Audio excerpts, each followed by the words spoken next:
Welcome back. We are on the second half of day 7, and they are going to have a few more hours of Leticia's interrogation video, which I've been really waiting for this one.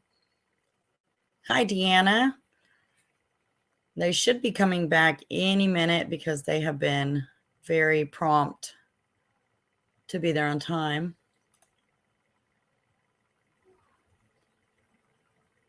Deanna, I saw that you commented on the video that I was right. She did say that he was asleep. So if he was asleep, how did he get burned? How did he get burned in his sleep? It makes no sense at all. No sense. And if he lit the candle, kind of like she said he did, but then he fell asleep, did the candle just knock over all by itself? Doesn't make any sense, but that candle has something to do with it, in my opinion. Yes. So there's not going to be anybody here except me. They are coming back now. So they can make that if they want. I love the All right. Court will call 20 CR 1358 People versus Letecia Stauch. Record should reflect the jury is not present in the courtroom. Is there anything we need to take up outside the presence of the jury at this point in time? Prosecution? No, Your Honor. Defense? No, sir. Okay, let's go ahead and bring the jury in.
All rise for the jury, please.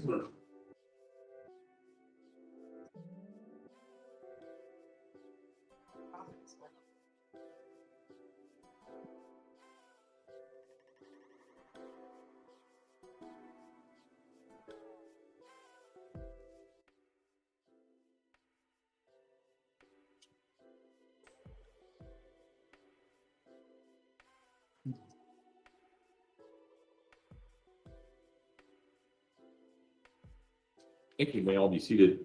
Court will recall 20 CR 1358 People versus Leticia Stauch. Record should reflect the jury. When we took our break, we were in the midst of a video. I think we're going to start it right at that same point. Prosecution.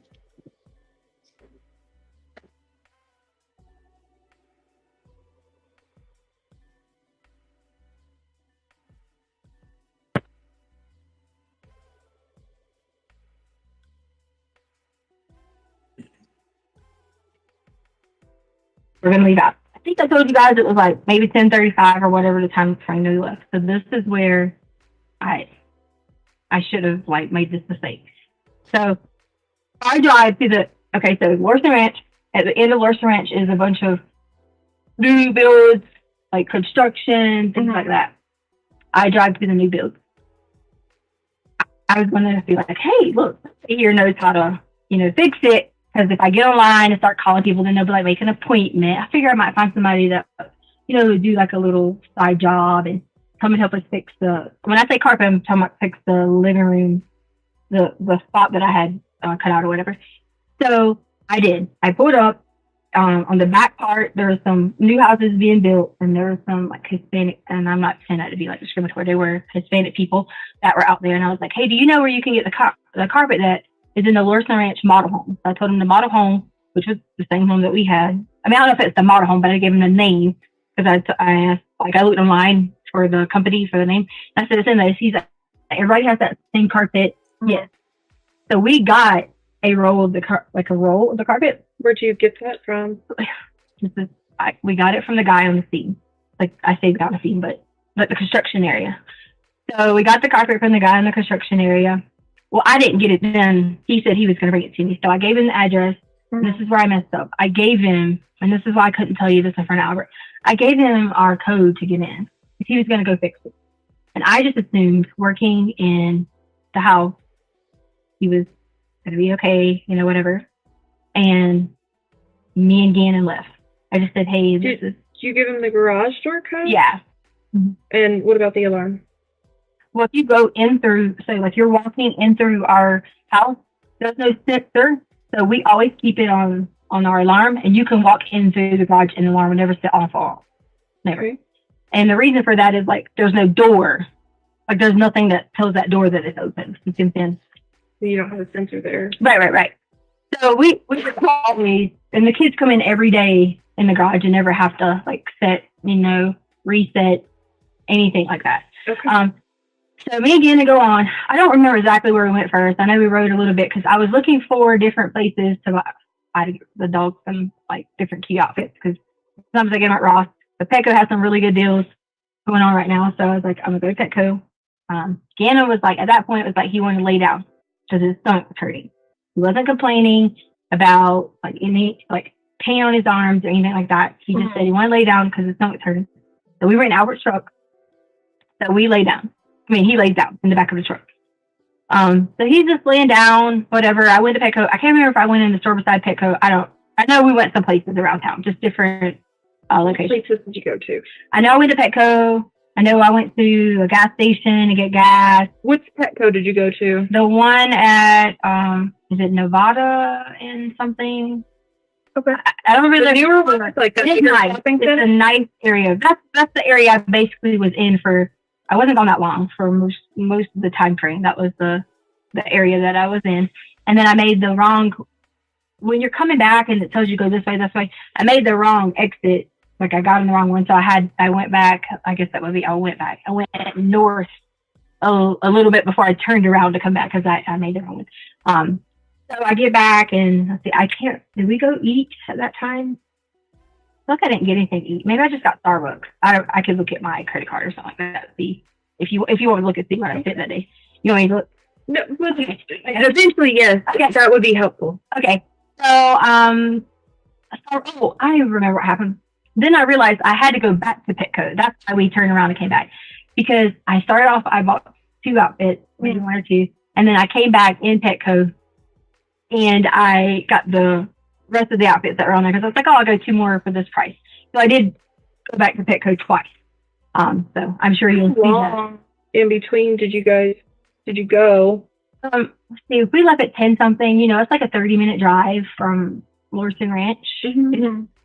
So if I got there, got gas, got Starbucks, maybe I was there at 11-ish. I don't want to say a time. Because, So you go to Petco the first time, and then how long in between the first visit and the second visit to Petco?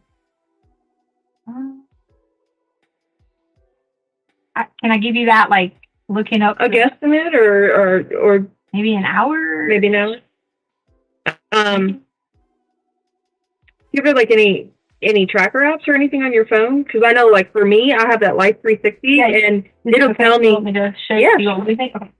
It'll tell me, what my short trips are. It'll even tell me if I walked somewhere. It's freaking awesome. Okay. Yeah, I just get tracked by Google. I have Android phone, so it just tells me. My family likes to know where I'm at, so Well, I do that to Harley because, Harley, was the only child, and then her father was killed. So it's always like she and I, and like she was like really all I had until I got remarried or whatever. So bored of stalking them. Hey, you know what? Do that right now. Like, all right, let's see.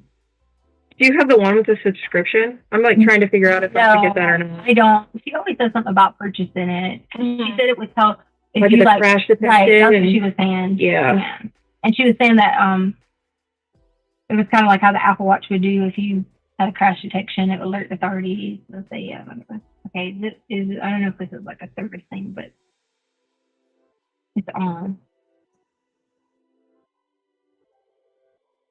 I would say I would say hour-ish because I'm a very indecisive person when it comes to like shopping. So I had to go back to make my mind up. I can leave right here, but it's loading. I think maybe. Can I see it? Maybe it'll give me better reception. Yeah. Oh shoot. Give a password or something. I can put it in. No, I could do my finger. Okay. Sometimes this corner, if you hold it up high, it'll. Because I know people watching, I want them to have my passcode in, and they'll know our code for a lot of stuff. All right, here we go. Is it working? No. Oh, that corner is like typically the sweet corner. Hold it up here. Yeah. We can set it down here. Let's see if it kicks on. Okay. Okay, so you make the second trip to go back and buy more outfits. Mm-hmm. And then where do you go from there? Is Gannon still telling you that he wants to like lay down? How's he doing? Something happened. There you go. Yeah, I told you this was a sweet corner. It says purchase could not be completed. I didn't purchase anything. The purchase cannot be completed. Huh. What does that mean? I have no idea. I've never had that pop open before. The purchase could not be completed. Please try again later. Well, I mean, we tried. I guess it says the access signal, so. Free membership includes 2. How long have you guys had that app? Oh God. I started driving for a long time. Okay. Yeah, maybe. Yeah, maybe a long time. Yeah. If I want to say, like, it's never had me do a purchase. It just says. It didn't even ask me to put anything. Purchase did not be completed. That's bizarre. That is bizarre. You didn't hit anything. I didn't hit anything. Okay. So you go back to Petco the second time. Does Gannon, these places that Sorry, I was going to say, it says crash detection disabled. Does that mean I don't have the... Yours looks different than mine does. You don't have a subscription? Mm-mm. Like, it gives me, but it sends me all the alerts. Like, it says, like, Carly arrived home. Well, yeah, I mean, I get those too. Yeah. If you have certain places set, like No, work I get or it. home. Yeah, well, I get the work at home, but it'll say completed a 4-mile drive, completed a 15 Oh, okay. You know what I'm saying? Like, I think we might have different versions because mine is Android. So anyway, that's neither here nor there. So when you and Gannon are out running around to these places and you know, getting your gas and your coffee and Petco a couple times, and does he go into the stores with you? No, or? but I parked, and I know you're going to see this, so I'm going to say that I parked on the front, and like, I don't know if you'll probably, if you see the Petco cameras, I'm in the, can I show you? Sure. I'm in the store a lot of times walking back to the front door doing this. And my point of doing that is because I was making sure that I didn't see him, like, you know, if he needed something or like getting out or whatever. And he stays in the car, like, I'll really stay in the car all the time with, like, if like Lena's in the car, and he'll be like, hey, sit here, buddy, we'll be right back. Didn't think anything of it because he had a Switch with him and he was playing a Switch. Did he know what store you were in? Yeah, Petco. So like if he needed you or whatever else. But and I did keep walking to the door several times, and I'm pretty sure I did it on the second visit too, walking back to the door just to make sure. You know, like if he was like, oh, you know, sure, if I need you or whatever. Sure. So yeah, you can see that on there. So do you need to know like what I did in there, so you're just in there shopping, and then it wasn't even a long shop. Okay, like it wasn't. And then you come back out, and then where do you go? So I know we were right in that area, like different places, but I don't think I stopped anywhere else specific to get anything other than Starbucks. I made a wrong turn, and then the 2 times at Petco, and I was looking for Marshalls, but after the second time at Petco, did you go anywhere? I think after that Petco is when we started to head home. Okay, so you go home, and I want to give you like an accurate of that if I pull this up, because I feel like right after Petco we went home. I don't want to try and bring it up. Yeah, I don't want you to think that I missed a stop or something. And I will tell you, on the way there, we did stop and get gas somewhere. Okay. I can't remember if it was on the way there or way home. Do you remember what station? But we did stop and Michelle, get gas. 7-Eleven. Here, Come and go. If you gotta go, I hate to do this. Yeah, I need to run out. I'm gonna come back. okay. Okay. It shouldn't take me very long, hopefully. But please continue talking with Detective Houston, and then whenever Okay. I get done with that, I'm gonna come back in and we'll get back on again. Okay. Yeah, I'm trying to pull this up too, and it's oh. Sure. The USA app is being slow too. Is it my phone? I don't. You can try that corner again. It might. The floor's a little weird.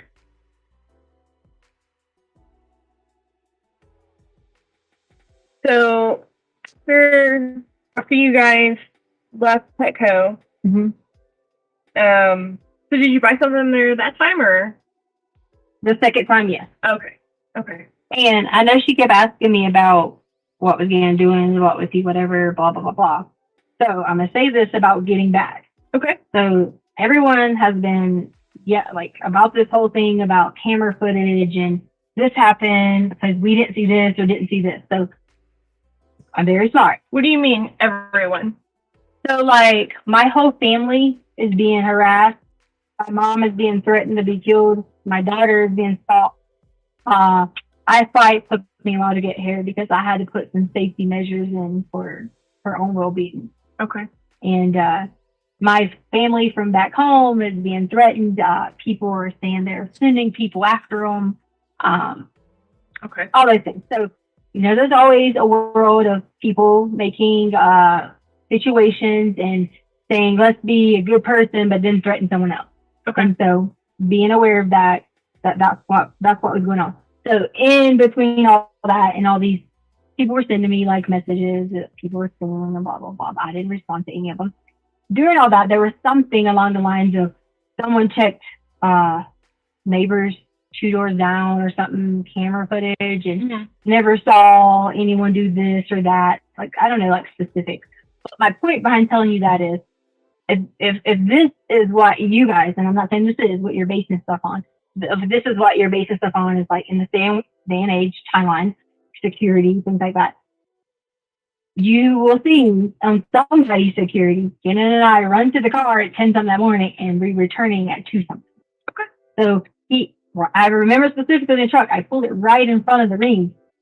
And like, More ring? yes, but we don't have a subscription. Okay. But according to these neighbors who can see all the way to the truck every day, Okay. they should be able to show you during those time frames that we run in, we run out, we run back in, or whatever.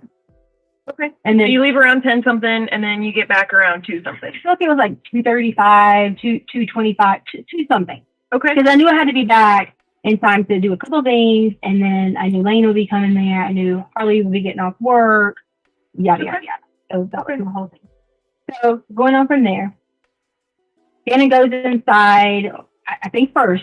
I don't want to misquote myself, but I'm pretty sure he ran in first. And I had the bag for Petco and all that stuff in my hand. Now, I don't. Which store did you guys use? We always go in through the garage if we like park like on the front part of the yard or things like that. Sure. So we go in through the garage. Okay. He goes in through the garage. I go in. I'm getting ready to put up the things, stuff like that.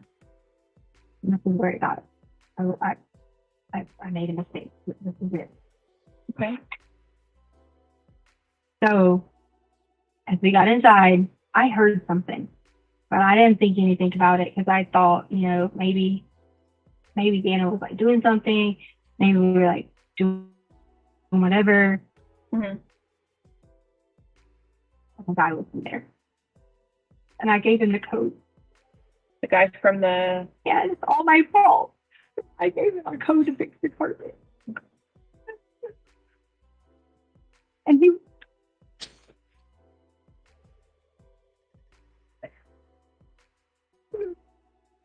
he was inside. I noticed when I had like walked in and we have like a little bookshelf thingy. I keep my shades in there too, but we also have like our guns and stuff. I saw it was open, but in my mind I thought maybe I left my shades or whatever.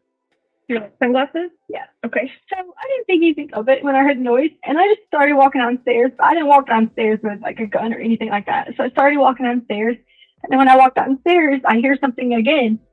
Well, at that point in time, Gannon was on the sofa, and I saw him, and I heard something again, and I walked on around to where so Gannon's room is here, and there's a storage closet here. Okay. And I heard something, and so I walked to the storage closet to open the storage closet, and when I do, it's him. And he was standing in there, and he had on gloves. In the storage closet? Yeah. Okay. Okay. And then he just knocked me down and like towards Gannon's room. And he was hitting on me, and it was like hard, like on the ground. Okay. And he was trying to rape me, and I told her. I said, I have to tell you about it. Okay. And like from there on was like in a blur because I was trying so hard because Gannon had a table in his room, and I went back and hit my head on it. Like with him, Gannon runs inside the room Mm-hmm. and like tries to be helpful, do something, whatever. And from there, it was kind of like a blur. Everything else that was going on, because I was just like crying, I was freaking out. And I swear to God, I don't know what. I really don't know. I don't. Okay. I don't. And I'm just like in the moment thinking, like these memories of like, wow, like the thing was open, he had the gun, and I didn't remember what happened there, and so I kind of like blacked out just a little bit, and so all these things are going into my mind as I'm blacked out. I don't know if I know he was like when Gannon was like trying to get on him, I know he was like moving Gannon, and and it was just all like so like a cycle to me, and so I'm like out of it for a little bit, just for a little bit. And then from when the time I woke up, I say woke up, but like I kind of like that a little bit, and I immediately like freaked out. I was like, I couldn't find Gannon. Mm-hmm. It was like the guy was still in the house. Lena was on the way. I didn't know where Gannon was at because I was calling for Gannon. I thought he was hiding. Like I legit thought he was hiding in like maybe the other closet that was on the other side, the other, whatever. I thought he was hiding. Like I was so scared. So I run up the stairs because I hear, I know it's like almost time for Lena, and I hear that the Ring app had like an alert for someone at the front door, but it could have been just like Amazon or something driving by because there was nobody at the front door.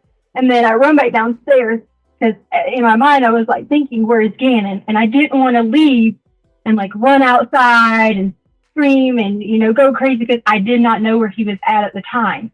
And everybody says to me, because I told Albert and them about it, and they're like, why didn't you like run to go get help? And I didn't want to leave to go get help, and I was terrified because I know Albert would kill me because Gannon was still in there. Mm-hmm. So then when I get downstairs, he has the gun, and he has Gannon, and I'm sitting there like freaking out, like what am I doing? Blah, blah, blah. And Lena does make it to the door at this time.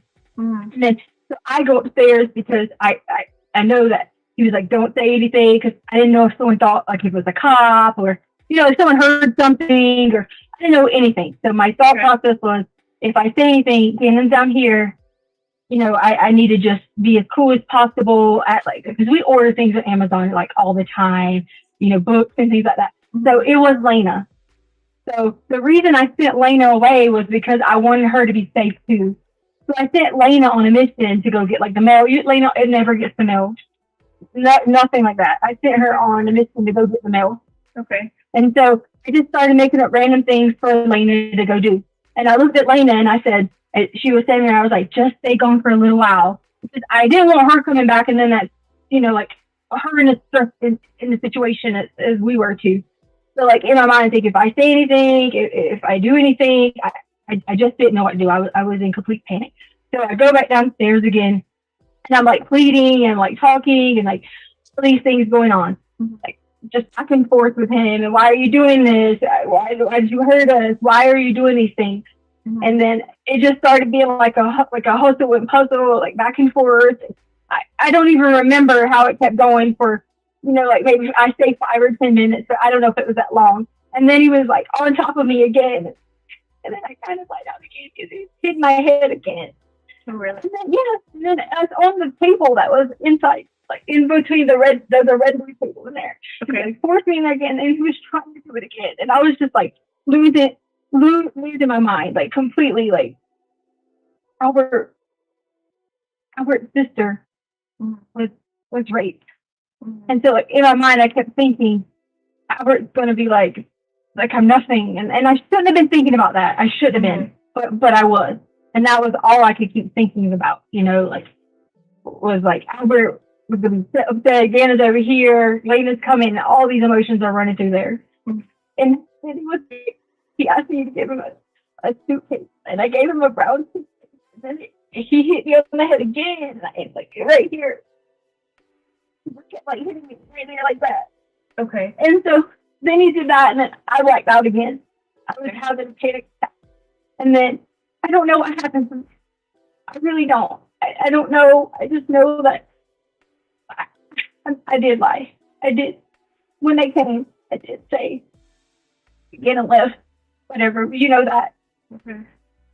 But he never did. He never left to go play. Or I just didn't know what to do, and I panicked in the moment. And I didn't want Albert to be like trying to hurt us. Cause we kind of get in a lot of fights. Oh, okay. Yeah. And I just want you to know that's the only reason that I made up the lie, is because I knew that I didn't want to face the consequences of, you know, trying to explain to him all that was going on. Because he was saying to me, you're trying to make this about you. You know, this is not about you. And I knew all those things because I've lived in it. So I panicked, and I just told a story. And I was going to try to think of, like, you know, plan. I'm sorry that it might have delayed, you know, like looking for Gannon, but I do not know where Gannon was. I do not know. I do not know his whereabouts from that point on. But it was still in the same time frame that I gave you guys. So there was no contradictory to that same time frame, because it still was about 4 o'clock. Okay, so go over the time frame with me. What was the time frame? It had to be around like 4. Okay. Because Harley gets off at 4:30. Okay. And so Harley had just gotten home, or no, was on her way home or something. And my phone was like alerting. I knew Harley was on her way home. And I was going to tell Harley when she got there. I was going to be like, look, this is what happened. We need to get help. We need to call 911. And all I kept thinking about was, it's going to be my fault. Because I gave him the code. He brought the carpet. He did all that. Okay. And Did he fix it? I just said, no, I had already cut it. Oh, He okay. brought the big roll of carpet. It's at the house. He brought Oh, that. it is? Yeah. Okay. And where's that at the house? It's in the back storage room. Okay. Is that the one that he was hiding in? Is that the storage room that he was in? Yes. Whenever you went down there? Yes, I put the carpet back in the storage room. The reason I put the carpet back in there because it was laying like in the like. So the storage room was right here. It had fallen over at some point when all this was going on. So I picked it up and put it back like on the thing. I rolled it up. Oh. It wasn't all the way rolled out, but it was like somewhat rolled out through the commotion, and I rolled it back up and put it Okay. on the inside. Okay. Yeah. Okay. Are you doing okay? Yeah. Okay. So the time frame is that 4 o'clock is whenever. I don't want to tell you exactly 4. I don't like saying that because I About don't 4 want you- o'clock was whenever. We can say about. Okay. Okay. And then what happened after that? So Did Lena's- Harley come home or? yeah, Lane is still out and about. Harley's home, comes home or whatever. I'm pacing the house, like trying to think of a plan of like, what do I do? And I should have like immediately like gotten on the phone, did whatever. But all I kept thinking about was, it's all my fault. It's my fault because Albert's going to say to me, you gave some stranger access to our home. You know, this is all on you. And in my mind, I thought I could fix it. Like in my mind, I thought I could fix this. And I don't know why I thought that. That was horrible decision making problem. But it also was in a very emotional state that in normal situations, people can say all they want. I will call, I would do this, I would do this. But if you're not in a situation, everybody handles things differently. Sure. And I was making an irrational decision in a panic situation when I should have immediately, being an educator, being all these things, it should have been one of those things where it was immediate, know how to answer. And you might think, this girl's going to want to be a flight attendant. She's got to be able to think fast. It was not that easy in the moment because my mind was in so many directions that I could fix it. I literally thought I was going to fix it. Sure. And that was where it went from there. So I was going to tell Harley. I didn't tell Harley. I paced around the situation and was thinking, okay, if I don't have any kind of like information, like if I don't have a plan in my brain by a certain time, that's when I'm going to call it. Okay. And so that's how. So you had like predetermined a time that you were going to call if you hadn't figured I anything didn't come out? up with a specific time, but in my brain I kept saying, okay, I got to act soon. But I knew that, you know, I'm like thinking by 6:30, like I need to make a good decision because what am I going to tell the girls? Because they're going to be like, you know, like where's Gannon? Da da da. Like because we were going to all go eat sushi, so that was where that time frame would have been like, what am I supposed to do? Go get in the car and be like, Gannon's not going with us. I couldn't keep going on and on with the irrational decision of not calling 911. Okay. And I had to stop the decision. So what happened? So tell me what happened as it went on. So I called 911. Okay. And they said, hey, sorry, you know, this is not an emergency. You have to call this other line. Okay. So I called the other line, and it was a 4-hour wait for them to get there. Okay. So 4 hours later, they came. I'm still in a panic set. I'm like, these people are, nothing I say is going to solve this situation. So I did say that.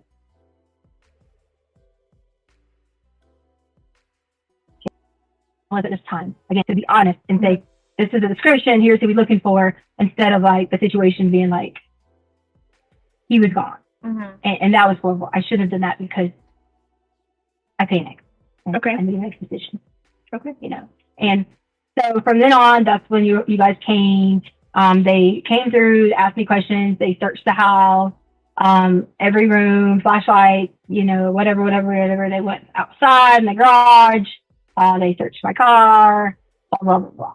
Okay. And was Harley there at this time? When they did the searches? Mm-hmm. Yes. Okay. Yeah. Because it took like 4 hours. So it was like later in the night that this had happened. Okay. So when you say they searched your car, which car did they search? Like my car, like the black car. The black car. Yeah. Okay. Yeah. Okay. Yeah, like, so there was a deputy, there was like 6 or 7. And then one of those deputies that responded to the scene, he came around with a flashlight and he like searched like everything up and down every room, would ask me questions like, would this wallet be here? Would this be here? You know, like, would this be here? Would this be here? Sure, trying to figure out what's normal, what's not normal. And I put everything back in order. Like, okay. Like I told you I moved the carpet, you know, I fixed the situation because I was being stupid. And I should have told them what had really happened. Okay. And so he went through everything. He went through the outside. He went through the car. He went through the trunk. He went through everything. Like he actually got into the car?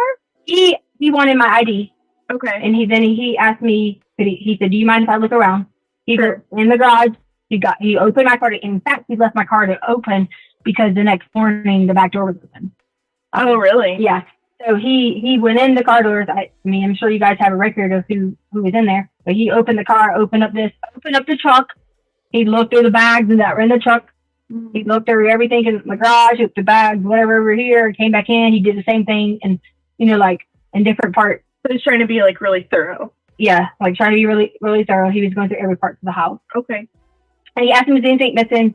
And it was the truth. There was nothing missing because I did take the gun that he had. I did put the gun back. Okay. So. Okay. So, was there anything else that happened on Monday? Like, did you talk to Harley about it or about what I told you? Mm-hmm. No, I told them the first situation. Like what you told our dispatcher? Right. That, and that was that Gannon went to go play at a friend's house. Right. And do you remember the friend's house name? I never gave anyone a name or anything at all. And also too, like, I didn't want to leave out any key points or whatever. Sure. I had my headphones on because when I was like upstairs when it all started, I had my headphones on, so my headphones were still on through the whole scene. So that's why if you ask me like did you hear any noises? Did you hear anyone leaving? Did you hear the alarm go back off? I had my headphones still on. They were still on my head. When you came inside the house? Yes. Okay. Yeah, like I had my headphones still on when I came inside the house. Like not coming in the house with them, but like in the house. When I went downstairs, I still had my headphones on. Okay. Yeah, so like I did like this. Okay, so help me understand. Yeah. So when you came into the house, you didn't have them on, but then you had them on when you went downstairs? Yeah, because I came in doing like a normal, I would get ready to listen to music, I was going to work out. Okay. So I like, you like move them back and forth. What kind do you have? Like I have Beats audio. Like the ones that go over or Yeah. like they come in? Yeah, the ones that like, Okay. like they kind of like smash your head in or whatever. Yeah. Yeah, so I always have to, Like, I always have depends to, on your head? always have to like move them, like back and forth and stuff like that. Okay. And that's what I was doing, like moving them when I was like, do I hear something? Because it's kind of like I heard something, but I wasn't sure that I heard something at all. And that's when I started when I'm there. Okay. And are they like noise canceling or anything like that, or ambient sound, or do they just do like regular music? I mean, I think they would be noise canceling, right? Because that would be. I don't know. I think you can get them either way. That would be Beats. I'm not sure. Yeah, I think you can get them either way. So I didn't know if you knew. Yeah, I don't know. We have two different pairs, and the one we have two different, and I know one of them is like the push, like push in kind or whatever, and the other one doesn't push in as much, and I have the ones that like. So that might. Do you have two different pairs? No, Albert. I'm saying like we have two. It's a family. Yeah. Okay. So which ones were you wearing? Mine. Okay. Which color are those? They're like a little gold or maybe like a matte gold or Okay. And what color are Albert? black and red, I think. Okay. I think. Okay. We just want to make sure Yeah. that, like if we see them or whatever again, then we know which ones are yours, Yeah, which yeah, ones yeah. are his. So that it's like, if you said that your head got hit and stuff like that, and we'll go back to that a little bit, but maybe if he like touched them or something like that, then we want to make sure that we get the right ones. Right. So was there anything else that happened Monday, like after the deputies left or anything like that? No, so I went out to my car that morning because I knew that Albert was going to fly in or whatever, Mm-hmm. and so normal like routine, like I got up, whatever. I got in my car and I realized that the guy had left the back door open, and then so I was like, oh, my car might not crank. And I, drive out and I drive down the street because I was going to drive my car, blah, blah, blah, to pick it up. And I decided to come back because it was too early. His flight wasn't coming in until 8:53. Okay. And I was going to honestly, just drive. I had to think in my brain, I was like, this is the best thing, but I didn't. I just drove down the street, came back. And that was in your black car? Mm-hmm. Okay. And then you ended up picking him up later? Yeah. And you took your black car to do that? No. So, yes. So what happened is I took my black car, but I sent him a message earlier and I said, hey, is it okay if we get a rental car? Okay. And he said, yes. I have a leased vehicle, so you can only put 1,000 miles on it. And I'm pretty anal about, I don't want to go over and that type of thing. Okay. So his car is very expensive on gas. So I was going to get I did get a little economy car, and I knew we'd be driving around everywhere. Everybody was searching. And in my mind, I was freaking out because I'm going to be blamed because they on our codes and our home. And so I was I know we're going to drive everywhere all day. So I was I'm going to get a rental car. Okay. So I did. And so I got my rental car and I left my black car at the airport. You left it at the airport. Right. Because I had to have a way to, I didn't walk. You see what I'm saying? Yeah. So Albert asked me where my car was at, and I told him it was at French. The reason I told him that is because Albert and I get in a lot of fusses about this whole working and changing career thing that you guys, I told you about in the beginning. Mm-hmm. And that was a personal situation that I didn't want to fuss with him about, the working and changing, you're going to give up your career for this, and this. So I just said he knew I had just worked at French. So he knew that. So I said, it was at French, one of my friends brought me. That's what I told him. Okay. So that's why he thought it was at French, but it was my way of, so he thought that I wanted him, he knew I had to go get my stuff from French because I stopped working there. So, and that's kind of, I wanted it to go with the story because I wasn't ready yet to tell him I wasn't returning at all to education. It just wasn't. Okay, so he doesn't know that yet. Well, he knows that like I'm a be a flight attendant and oh, never mind, I can't do it because I've been back and forth. You're going to go from making almost, I make like 60 grand to, I think they make like $18 to $20 an hour, but you can only do so many things like reserve shifts. You got my crash pads. So I'm back and forth on something I really want to do and the money.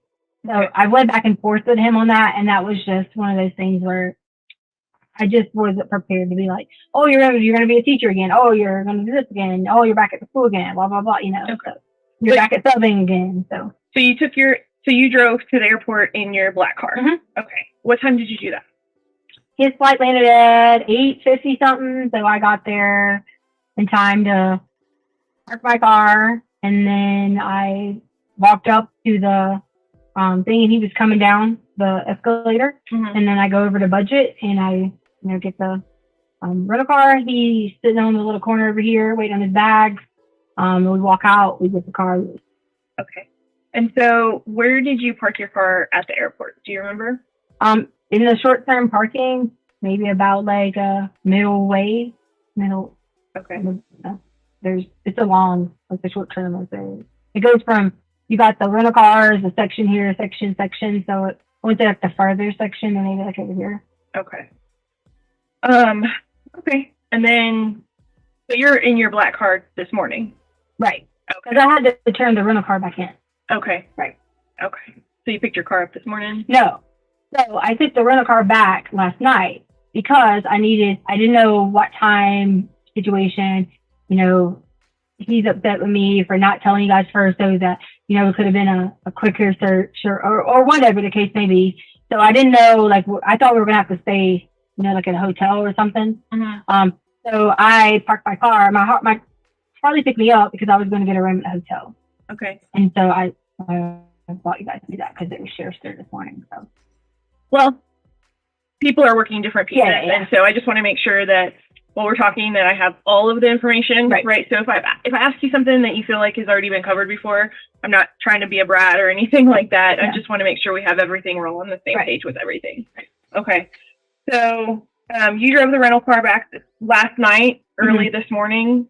No, it was last night. It wasn't that late. Oh, okay. Yeah. And then Harley picked you up and you left your car at the airport still?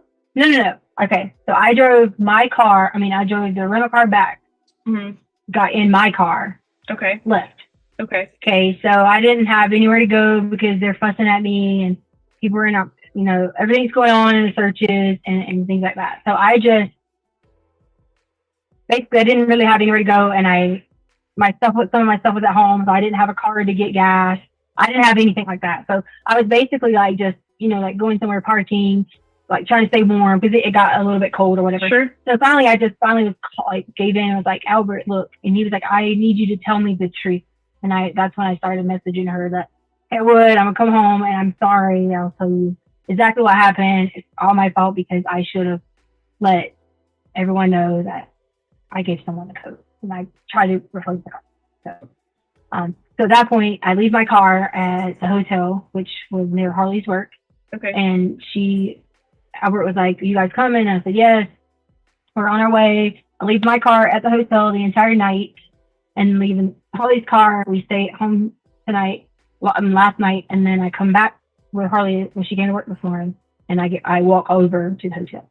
Okay. So had you gone and gotten a hotel room and then changed your mind and decided to stay home? Parked your car? No, I parked my car because I was going to get a hotel. And my thought process was if we got in Harley's car and went home and I didn't want people like his ex-wife is there, I didn't want people like, the domestic type situations like going on, just me, myself against, like her family and that type of thing. So my plan was we'll just come back here and stay at the hotel if we have to. Sure. So that was the whole point of me leaving like Hard Air. Okay. Do you remember which hotel it was? Yes, it's the IHG, the Holiday Inn that was right there. Holiday Inn. Yeah, and again, that's where the police were at all morning, where my car was at. We were? Yeah. Okay. I mean, it could have been something separate, but I just assumed because when I got in my car to pick it up, I'm just like, hey, work at at the one at Center Point. Center Point, Mhm. so over by like the movie theater and stuff like that. Okay. And it was sheriff cars or CSPD cars? Wait, El Paso, whatever, white and maybe green, maybe white and something. Okay. I just assumed they were there because you guys think my car was there, but I parked it there because first of all, only drove one car in case it came back. Okay. To stay at the hotel. So, Okay. but yeah, it was parked there. Okay. And then I picked it back up this morning. So. Picked it back up this morning. Yeah. And then you came here, or Yeah. did you go anywhere first? No, I was just driving around because I was on the phone trying to figure out situations for, like, my mom was getting, like I told you, was getting all those messages. So I wanted to, like, talk to them because they were freaking out and I hadn't been able to talk to them in the last 24 hours. So at that point, my mom was like really worried that I hadn't told her, why are these people, in her death threat, and so at that point in time, I had to make that decision to focus on making sure my mom knew, like, hey, listen, don't respond to, anything people say, and that type of thing. So I just have one question. I know, like, and it was probably really frustrating. I know your husband was upset and stuff like that too. Like, we took a long time to get out there for, I guess we were under the impression that it was a runaway or whatever. Right. So it took longer. In her death threat, and so at that point in time, I had to make that decision to focus on making sure my mom knew, like, hey, listen, don't respond to, anything people say, and that type of thing. So I did have one question. I know, like, and it was probably really frustrating. I know your husband was upset and stuff like that too. Like, we took a long time to get out there for, I guess we were under the impression that it was a runaway or whatever. Right. So it took longer to get out there to you guys. But in the meantime, like, when we did get out there was like all these people out in the neighborhood and like stuff going on in Facebook and stuff like that. How did that happen? Like, Albert had someone else start talking on Facebook. Okay. One of the kids' moms. okay. So she, like, initiated something on Facebook, and then of course all the people comment on it. Okay. Because the community page is a quite active page for anything. Okay. I didn't know if, like, you had posted something or if Albert. Not originally. He had the little Cambria Okay. to post an original post initially, and then Okay. Is that like a friend of your guys's or? that's one of the kids, Braden's mom. Okay. Okay. Okay. All right. So I want to go back a little bit, Okay. just to I kind of. think I could, like, use the restroom really fast. Absolutely. Okay. Sure. I didn't get to eat all this. But I have to, like be like, is it? No, we're coming back. We're Okay, coming I was gonna back. say, was it like a long-term process or something like that? No, you can just leave everything wherever it is, and we don't have to, like, clean up anything or anything like that. And I'll just show you where the restroom is. Do you want to leave that here or move what? Your hot pocket. Oh, you don't want to take it to the bathroom, right? Oh yeah, for got my poster on it.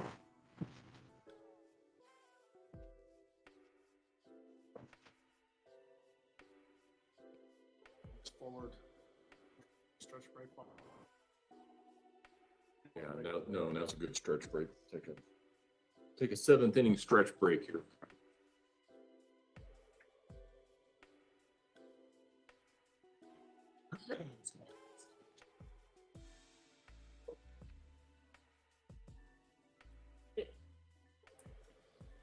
Heck, that other attorney didn't even bother to push his chair back in. Oh boy.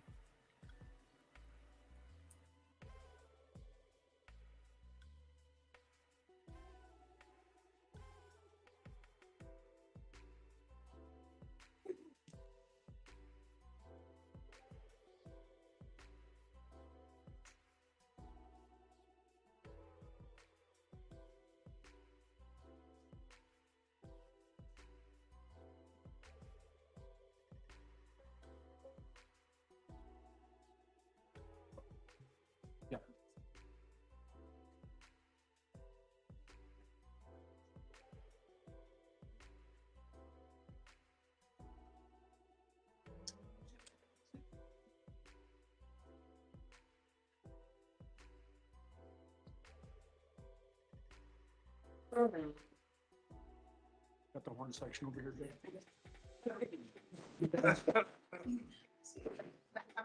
That's a horn section everywhere. We good to go? We are. Okay.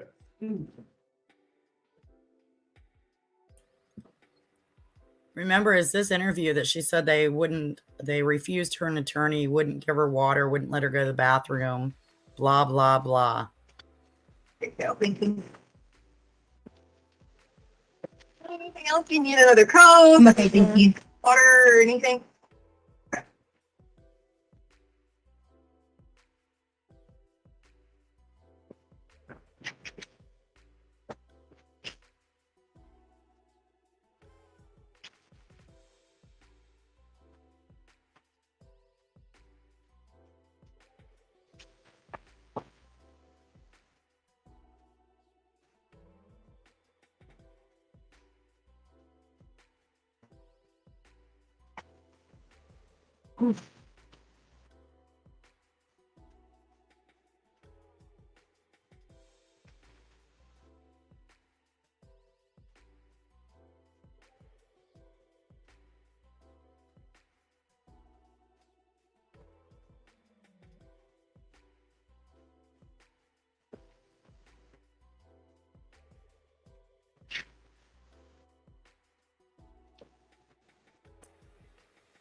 Look at her reading her notes so she can brush up on her lies before they come back in.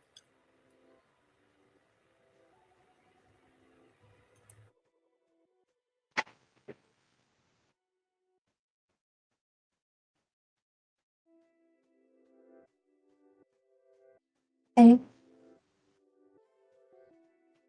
Yeah.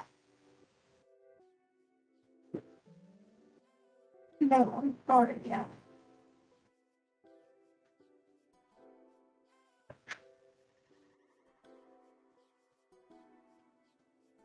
I know. I can't, that's lose his job. If he loses his job, I don't know. I don't know, I can't. It wouldn't work out that well.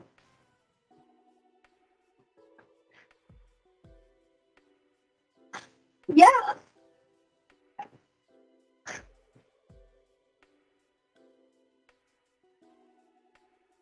I know. I'm not gonna do that because Albert will lose his job. Okay. All right, let me do. Sorry, I didn't know you were on the phone. It's okay. Sorry, you know, a little caffeine. Oh.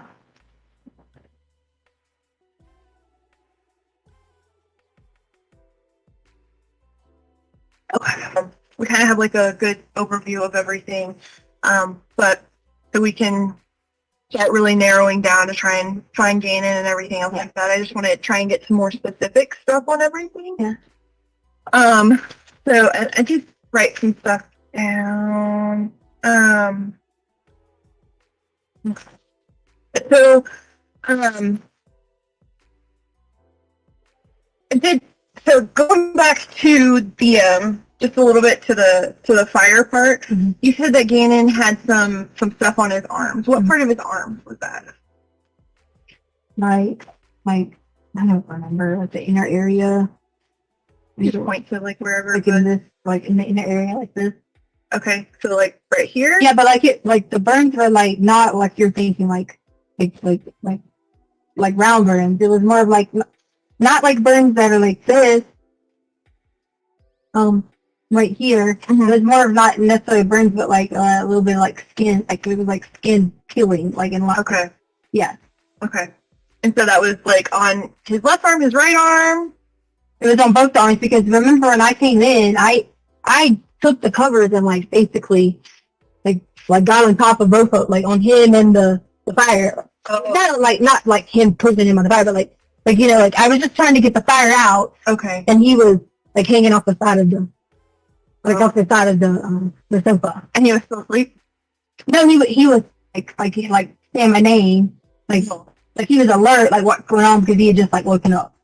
Okay. Yeah. So he was not having a full conversation with me, but as in just like calling my name, and he's like, "I'm so sorry." He kept saying he was sorry, he didn't mean to do it, that he's been gone me for a year. So it was him thinking, oh my gosh, shoot, like kind of like waking up being like, oh shit, I just made a mistake. Like we would say in the mind of a kid. Okay. Yeah. Okay. Thank you for clarifying that for me. Okay. So the next day, you go to, like, you're trying to figure out how to get this carpet fixed. And you said that you had already, you cut the carpet? I cut the carpet. Okay. Yeah. What did you use to cut the carpet? I had Albert has like these tools that are like wood working tools, like chisels and I don't know the specific name of the ones, but they're like a little saw thing. And I just like took the carpet and did like this. Okay. Okay. I mean, I didn't necessarily saw it, but I just kind of was like, they're very sharp tools. He has a lot of woodworking tools and stuff in the garage. So I just took one of those things, got like a handle and. What color? You know, like you use. Because I tried with the box cutter, but I couldn't, like it wasn't like deep enough to like really pull whatever. Okay. Yeah. Okay. Yeah, because I tried a couple times with the box cutter until it kind of like started the process, but then I had to get like a stronger object or whatever Okay. to do it. Okay, sure. So you cut the carpet, and then you guys are gonna go try to figure out how to like get this fixed or whatever else. So you said that you went over to like where some new construction is. Do you remember? Can you tell me more about that? I'm not familiar with the area. I mean, I could, if you want me to drive you there, and that's like, or whatever. I don't know, like they give you street names if that's what you're asking. Sure, that's fine. But can you just describe it for me a little bit better? Okay, so like the school, there's the school in the back, and so there's a bunch of new buildings Okay. that are in the area right near the school. Okay, sure. Yeah. Okay. Do you remember, like, when you went to the new builds and stuff like that, was it, like, the first house in or, like, 12 houses in? Or Yeah, I was how far in did you have to go? There was a couple, but I'd rather just go show you because you're going to quote me on me telling you an estimate of the number, and I don't think that's fair to me. So I can give you an accurate description of which house it was. Okay. Well, for now, let's go with what you kind of remember. Is like, do you remember, did you have to drive far in there or just a short distance? I don't know what you mean by like far in there. Like into where the new builds are. So they're all like, you just go around. It's like in loop. Okay. So I don't know what you're asking. Okay. So far. Sure. I mean, I can show you. I just don't know your terms of distance that you're asking me. Like, Okay. Well, I guess like, so you're saying that they're like in a loop or whatever? no, the whole area is in like there's loops, there's streets, there's Okay. you know like different sections of the new build. Okay. Yeah, so there's like I can show you because you're going to quote me on me giving you hand motions and things like that, and that's not fair to me being on a conversation. That's just not fair. And I'm sure if I had a attorney here, he would say we're going to go show instead of just Okay. giving you something that would be an estimate. So you went to the new build Mhm. and you found this guy and asked him about Yeah, his name was Eduardo. Eduardo? He said, or Eduardo. I don't know how to say the Spanish names right, but Eduardo, Okay. something like maybe I'm saying it wrong, but I heard Eduardo. With like a G? Yeah, Okay. but it might be a J if it's the Spanish. I'm not sure how they do it, but I'm not Spanish, but Eduardo. So he said he told you that was his name? Yeah, he said Eduardo. Okay. Yeah. And so maybe about like 5'8", really skinny. He had on a tool belt. Had on like a sweater vest, like a cold weather vest.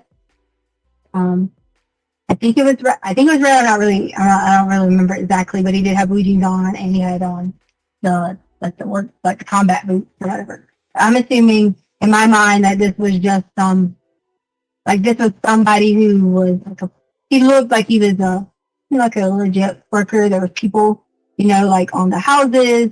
There was people working in different areas. So I didn't think it was that he was a legit, not necessarily a contractor, but someone that was going to be able to. Someone knowledgeable to be able to. Yeah. Right. And I didn't explain to him what had happened. Like I didn't say, okay, this happened. I said, we need a piece of carpet. You have the carpet for this model of home. Okay. And what did he say? He said yes. And I was like, do you have the carpet? And I gave him like a hand reference of like the size that I would need. And he said, yes, we have a rule for that. They have the I don't know if he said they had all of them have the same, and there's model homes or the same code. He was saying something along, I don't really know the definition of that, but some certain homes have the same exact thing and everything.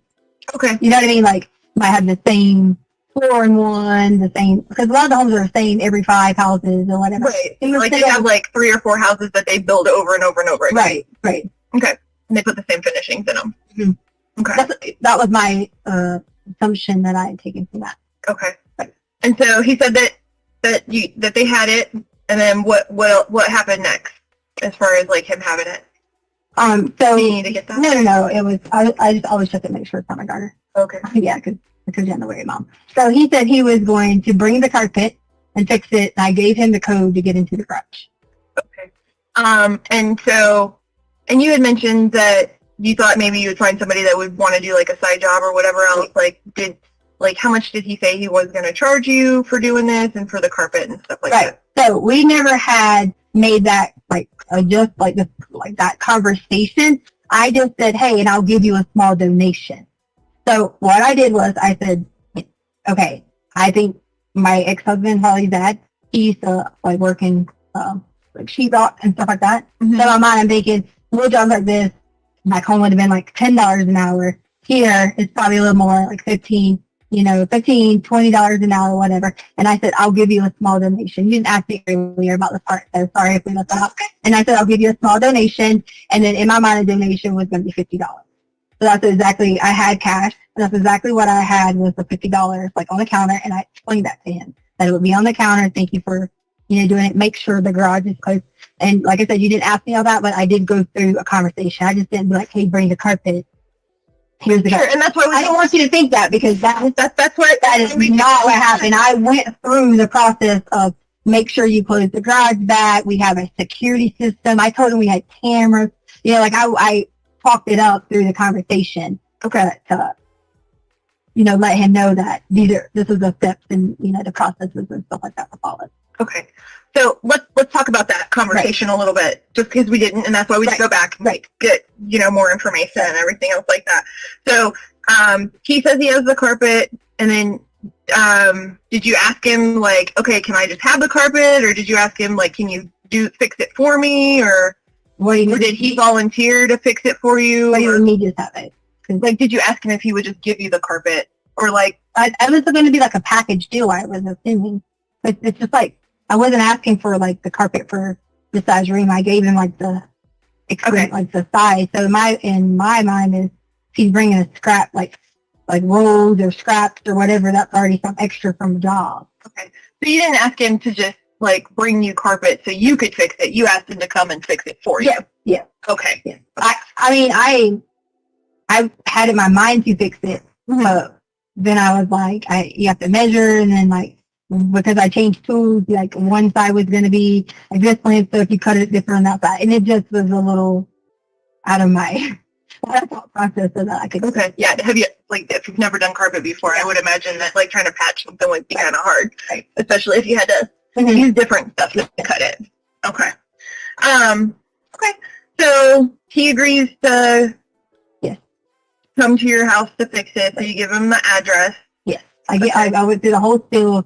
Here's where it's at, like here's money, how much we do back home. I mean, it was probably like a good 2-3 minute conversation of the specifics that needed to be done. And I did that out of panic because I needed to get it fixed. I didn't want to put it on Craigslist because people say call me or this and they upcharge and we need to replace the whole section and things like that. And did he tell you like what he would charge you, or did you just say this is how much I'm willing to pay? No, I just immediately said that I was going to give a donation, like in the terms of I didn't really have a lot to give you, but can you like hook me up? But I kind of was like, can you like hook me up like that? Being more of like a please do this for me, I really need it type. I don't have a lot of money. Like a favor? Yeah, because if he's on the job working and he makes so much an hour and can make an extra $50 that day, that was 150 might turn into 200. Gotcha. So in my mind of thinking of doing that was back to the times that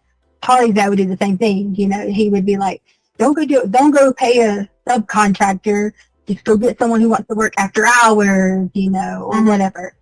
And so that was my thought process. That'd be cheaper, faster, someone will come do it right away, and then we're done with the situation. Okay. So, what did you tell him as far as like how to get into the house and stuff like that?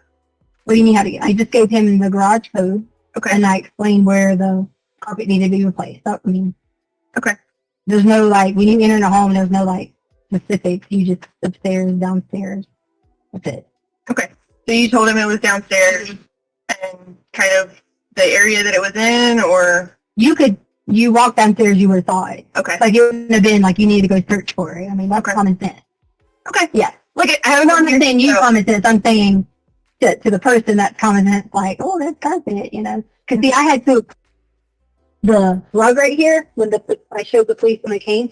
I had took the rug and put like a piece of carpet that was on it. But the problem with the piece of carpet that was on it was that was a piece of carpet that was from the outside. Oh, Like, okay. you know what I'm saying? Like we walk on it and It was like an extra piece. But right. And I mean, sure, they could have, you know, used the same carpet, but I needed a carpet to fit a specific size. So if someone had extra carpet, then why not go ahead and fix the whole thing, you know? Sure. And we could have a little extra roll for, hopefully if there's ever any emergencies or anything like that.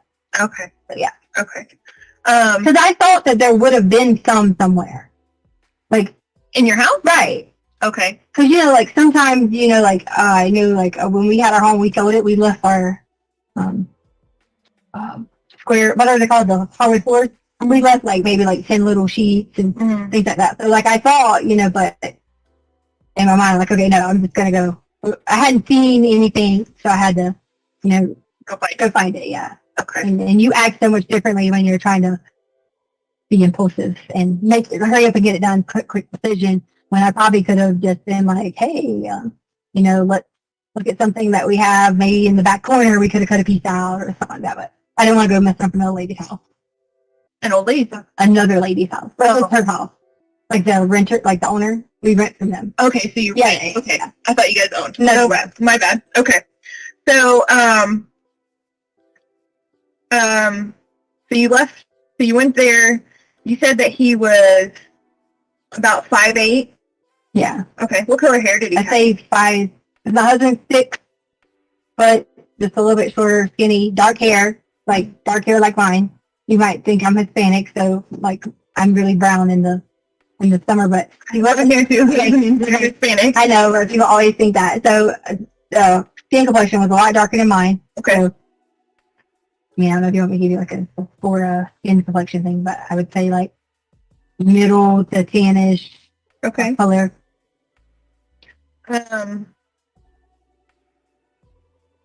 And was his hair, like, did it have texture to it? Was it straight? Was it curly? Well, he had a thing on his head, so it was like a little, I don't know, like a hat piece or something.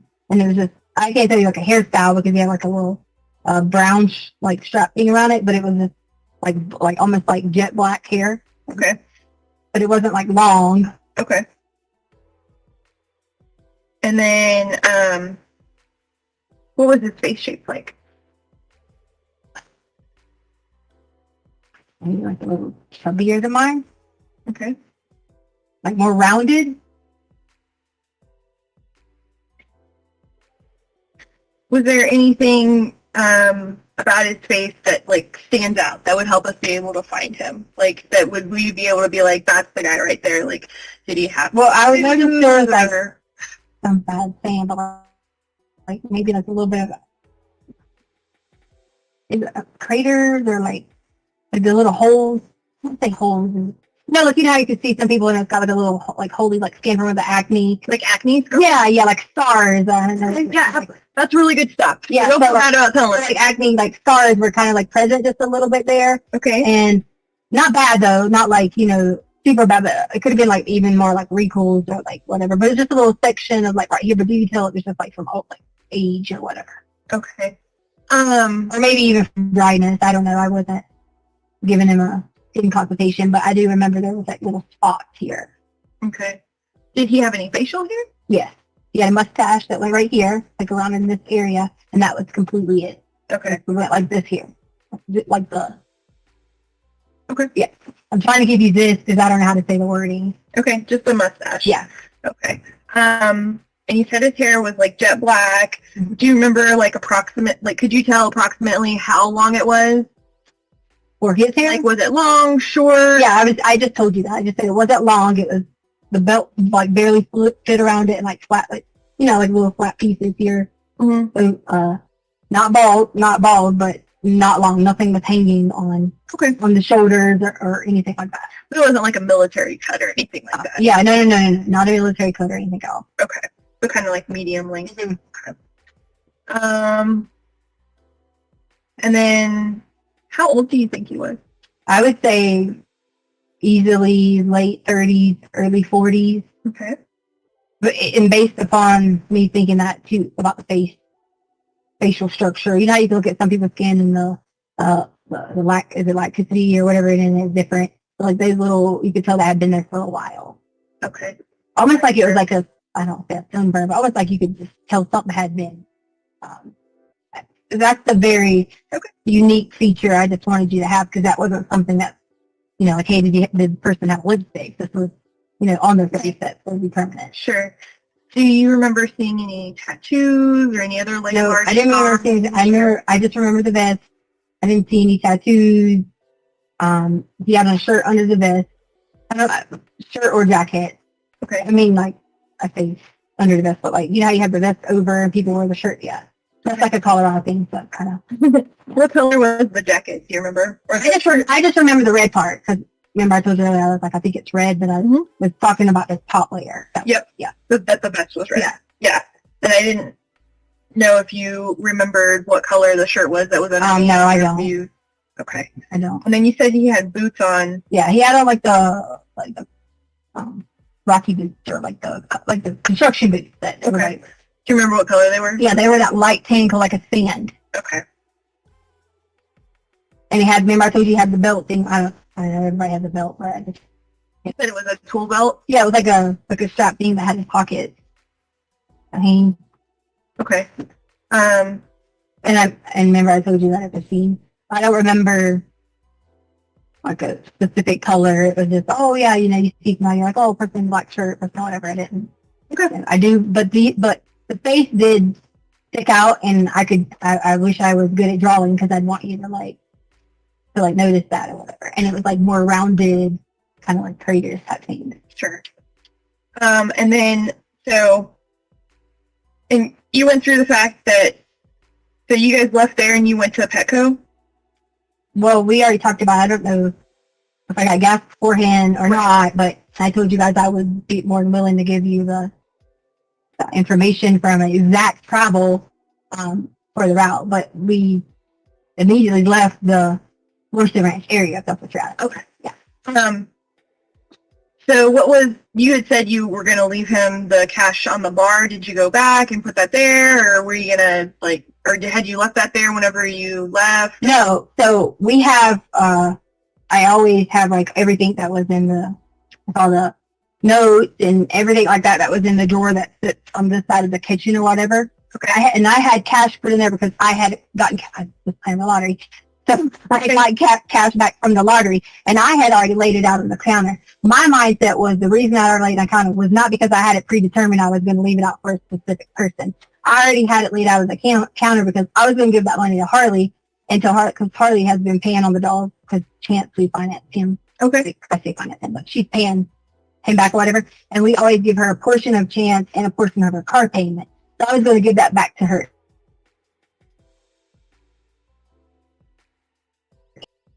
Anyway, okay. Payment that I checked to see that the whole month I left her $100, but okay. I didn't check in the moment if that $100. Like when I walked in, I didn't say, "Hey, there was only 20 there." And my mind wasn't thinking about, like it was gone. So I thought, okay. But in my conversation with him, here's how much you want to do, donation, blah blah blah. So when I come in, I didn't think to go look to see if he left the remainder of the $100. Like that just wasn't in my mindset because. It was already there on the counter whenever you had left. Right, and that was just because when Holly got in, I was going to tell her that was usually like I Zilly her money or like whatever we pay. What? Zilly. Oh, I haven't heard of that one. Yeah, everyone else does Zilly. Like so, it's kind of like Apple Pay or whatever. But they usually like I Zelle her money or things like that. But I realize this: I haven't had my USAA credit card in such a while, so I didn't have a way to to go get it or whatever. So I had lottery ticket money. Okay. So I was like, I would use the lottery ticket money that I'd been stashing to go buy new lottery tickets. Okay. And do you remember, was that like, when you put it out there, was it like 20s? Yeah, so it's 10s? it's always tens, and the reason it's always tens is because I tell myself I'm not playing anything like above the 10 amount, Okay. and I go to the Safeway all the time and put it in that machine. Okay. If you put more than $10 in that machine, they're going to keep it. You have to. Oh, okay. You have to ask, like, I put a 20 in there. You got to spend 20 and take it. Okay. So you had $10 or $100 and $10 bills on the counter when you left. Yes. Okay. So you weren't worried, you didn't have to go back to like put that back out for him before you went out. Yeah, no, and I didn't intentionally like leave it and say, whatever. In my mind when I left, because I didn't know like, hey, what time? I didn't have a specific time. I knew I needed to be back before Lena, but usually Holly gets off at 3:15. So I was assuming she might beat me back home. Okay. But she works. Remember I told you like they were having people having to take shifts and all that. So she ended up working till later in the day. Sure. Okay. All right. So, and then you come home. Let's talk about what happens when you come home. Okay. And I know that, that it can be difficult to talk about. And I didn't want to talk about that part without, I'm one of those people that tries to like not think that mental health is always an issue or like things like that. And in my mind, I was afraid of the whole like, oh, it's causes mental health problems, like that type of thing. So sure. Talking about it, I'm trying to like, I think if I'm like emotions, I'm trying to be the blocker to think that I'm not going to let that be a stigma that I'm going to have mental health problems because of this. So that. No, and what I was going to say is because, I've been a special victims unit detective, and so I've had to investigate different types of assaults and sex assaults and stuff like that with adults and children. Mm-hmm. And so I just kind of want to let you know, and this is, I would let anybody that I was going to have this conversation know, that that's what I've experienced with, and that it can be a hard thing to talk about, and that I understand that. And that it can be kind of a sensitive subject, and like people don't always want to say specifics, but for us, like, to be able to document everything and to be able to really pursue it, we have to get into the specifics. And I just want to apologize up front for that, because I know it can be uncomfortable. Does that make sense?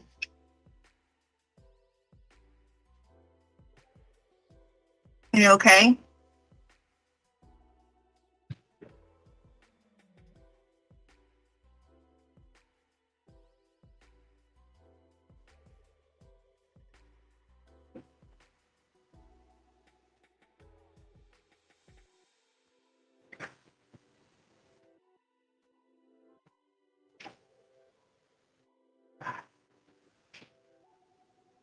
Do I have to talk about that? I don't want to I don't want to be dreaming so anymore. I'm sorry, you don't want what? Like dreaming. I don't want to dream anymore. Maybe I keep saying it. Like in my mind, I keep saying it. And I'm trying to block it. I'm fighting a battle, blocking out exactly everything, Sure. Well, so you'll just ask, like, I can say yes or no. Or I just don't want to be like really specific in terms of, are you talking about like, you're going to ask me questions about like. So what I'd like you to do is start by telling me what you remember hearing whenever you came in that day. And then, and as you walk me through it, I'll have to ask you some questions. Okay? Yeah. Okay. So you, and correct me if I get anything wrong, okay?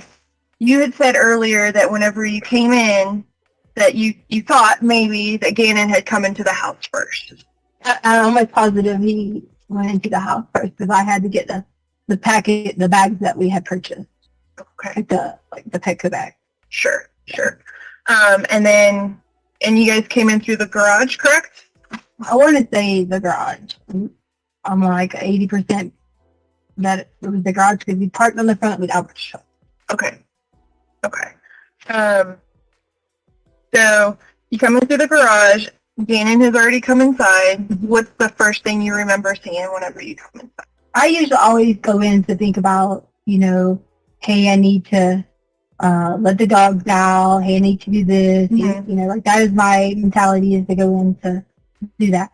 And the alarm could tell if no, it won't, because I had put those things on there. See, that's where the hard part is, because I can't give you the exact time, because yeah, but it might. And some of the sensors, remember I told you I had the things going on, and we had put the little towel things on them or whatever. Some of the sensors were picking up, but some of them weren't. So I can't give you the exact time. If I went in, I could tell you if I went in and went upstairs or went downstairs first by the motion. But the motion was all off because I had put towels. Right. You hadn't pulled those down from the night before yet. Yeah, in my mind, that was not some of them, like the one in the corner, hangs off the side, so I might have picked it up or might have not. So if it wasn't for that, I could tell you by that, did I go straight in and go straight to the basement? Because it would say there's most activity. I want to, so with this kind of conversation, it's really all about what you remember and what your perspective is. Okay. So I remember it was just basically being, normal, because I'm excited. We got, new clothes for the pets, and we're coming in the door, yada, yada, yada. Okay. The day's halfway through.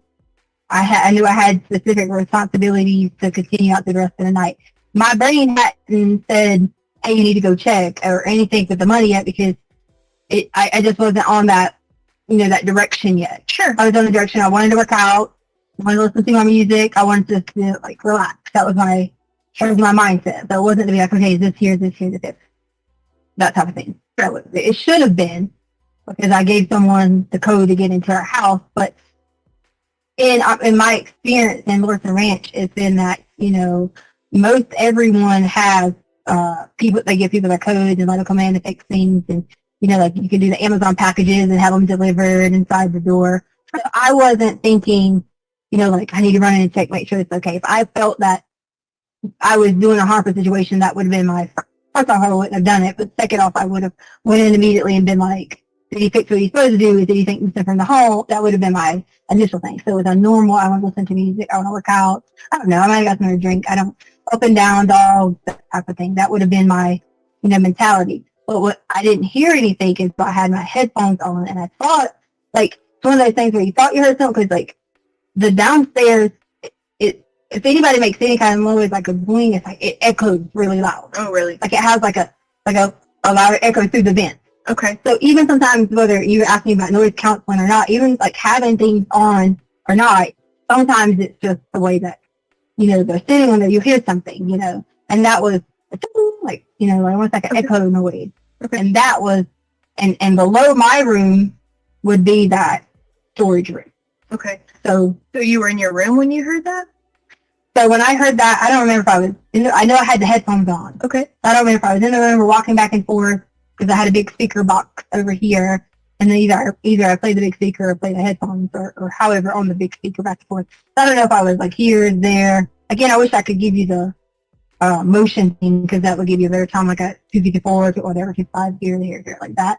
But when I heard it, that's when I was just kind of like, oh, did I hear something? Remember, I even told you earlier, I had a couple of times before I even thought that would be of a concern. So when you thought you heard something, what happened next? So I don't remember if it was one or two times or whatever that I kind of was doing this here, and back and forth. And that's when I told you that I, started to walk down the stairs. And I told you that Gannon was on to the right of the area. Okay. When you walk down the stairs, he was on the right of the area. Okay. And the guy was over here. Okay. And was the guy just out, or? No, the noise was probably because of moving around, I guess, or whatever. And the door was almost not necessarily a semi-crack, but maybe a little semi-crack. I don't know if he was looking out, like peeking out or anything like that. And so I noticed that someone was right there. And that's when immediately it was just, there was it wasn't like, hey, how are you? It was, if someone's in your home, they're not there to, when they're not supposed to be doing whatever, they're not there to talk to you. It was immediate from then on. That it went to that. Gannon came in. Okay. Tried to get on. So blah, blah, let's slow all that part down. Okay. Okay. Mhm. So you go downstairs, you notice somebody's there. What's the next thing that happened? So I noticed that he was there. And Mhm. he had, I told you, when I went in my room earlier, one of the things that I remember triggered, not that it triggered, but I thought was odd, but I had my shades and I remember I told you my doors were open to the cabinet in the room. Okay. So I noticed that they were open. So that kind of, my mind was like, did I leave that open? But that also set off the fact of when your brain runs rapidly and you're looking, you're like, gosh, that's why that door was open. Okay. That So like you put it together. right. I put it together very, very quickly. And so that part ran back in my mind. And so immediately when he saw that, he saw me, I don't know if the intentions was to us to come in that soon. I don't know the intentions if it was to do anything, because I don't think the intentions was going to be like taking things somewhere, because it was he already had on gloves. He already had obtained a gun from our home, like had already done those things, and immediately it was in attack mode for me.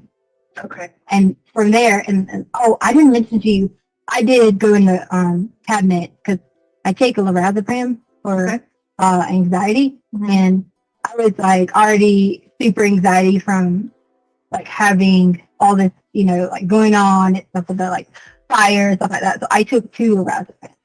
So I did go in and take two lorazepams and blah blah yada yada. And that was in the cabinet, the lorazepam, or was that somewhere else? Like in the kitchen. No, you said that you went in. Where was? I'm sorry. Like in the kitchen, we have a kitchen cabinet. I have to say that to you. Okay. The cabinet that I'm talking about, that the doors are, is a bedroom cabinet. I say cabinet. It's like a armoire, like a smaller one that has doors that open. Okay. I should specify cabinet thing or something. Right. The bedroom one, the kitchen one would be where the Medication. Right. So I did take. That's why I said I think I might have got some drink or something, but I did take 2 of that. Okay. And so that I did do that, and then I did come down with it. Okay. So just so we're clear, the kitchen cabinet was where your medication was. Describe for me the armoire in the bedroom where the shades and your gun was. So you want to know like what's in it, or like what? What does it look like? What So- color is it? Sorry, so it's silver, Mhm. almost like a chromish color with like glass. Okay. And it does have handles, like a little knob that you can pull on or what, like pull open. Mhm. And then of course they have like, I keep my important documents in there, like a passport or Does it have drawers or anything? no drawers. Okay. It has the insert, Like shelf? the shelf. Perfect. And where does that fit in your bedroom? If you walk in the room, like say I'm like opening the door, walking in the room, it's exactly right here. Okay. And does it sit on something, or does it have its own feet? Like it's on feet. Okay. Yeah. Okay. I just want to make sure that we're talking. Yeah, it has its own feet. Okay. Yeah, and like if I had to do like I don't know what samples or whatever, I just wanted to tell you about the medicine because I want you to like, but I mean it's prescribed to me anyway. So. Yeah, sure. That's fine. Yeah, and I had already taken one that morning too, so it was just, I don't have to take them in panic attacks, but I just had taken a lot, I don't say a lot of it, it's not that, but I'd taken, I don't take any at all unless I'm having a panic attack. And I had, It was a little bit more than usual. right, just because it was just, like Okay. the whole anxiety of it. So. So you go downstairs Mhm. and you see him, and you said that he had already found a gun. He had already been in the home, like in our home, like moving, like I say moving, like doing something, because you wouldn't have just walked in and known, hey, there's something here. You had to go in, and most people would probably look through drawers and things like that. I don't know. I'm not making that assumption. I'm just saying he had already obtained one. So I'm Okay. kind of like, I can't speak for what, like what went on or anything of that nature. Okay. What? Can you describe the gun for me? So it was our black gun. Black gun. I don't know what make and like what the brand was. Okay.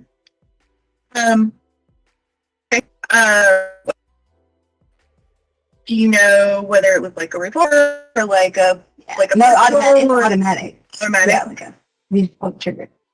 Okay. And is that like, and do you know the caliber? Maybe I think the 380 maybe. 380. or 9, one of those. Okay. So you said it was y'all's black gun. Mm-hmm. Okay. How many guns do you guys have?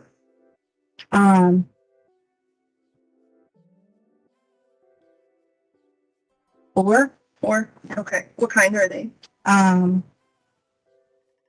don't know the big one that Albert has. It's kind of like an AR or something. Okay. And then there's the shotgun. And so I think they're both 2.38. 380. Yeah, I think I think it's like a 380. Like they're both 380s. Okay. And are they both black or like sometimes they have like the colorful one? Yeah, mine's like a teal color. Okay. So you have a black one and a teal one. Yeah. Okay.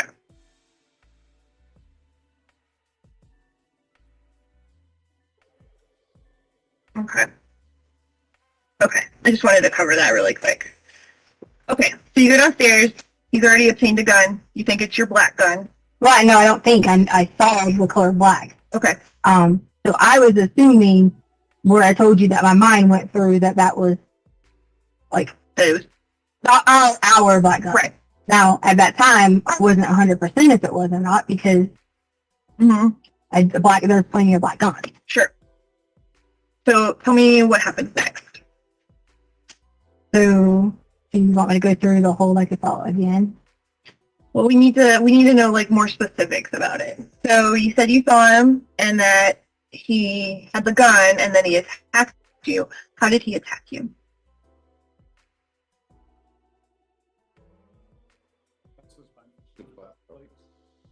All right, ladies and gentlemen, we will take a recess until 3:15. Again, don't discuss the case among yourself. Don't discuss the case with anyone else. Don't do any research about any aspect of the case. With that, if we can have everyone back in the jury room at 3:15, we'll be able to come up and rise for the jury, please.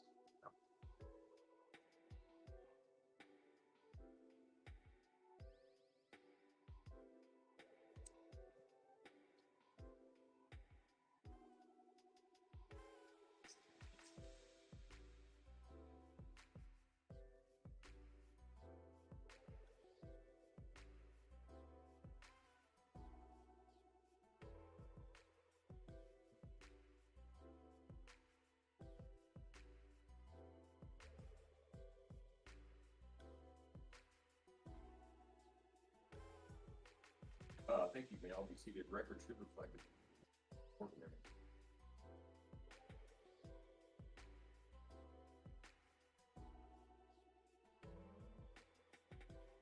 It's like, that's about right. No, because I know there's another video I don't think it'll probably be mid-morning Friday where they get to me. So Not sure we're going to finish this one today. Yeah, we may there will be some empty time, I think, in the room that we'll just push through. But when I mean empty, nobody's in the room. Right. Yeah. But it's not going to be like 30 minutes, right? I can't remember. Honestly, there's a chunk though.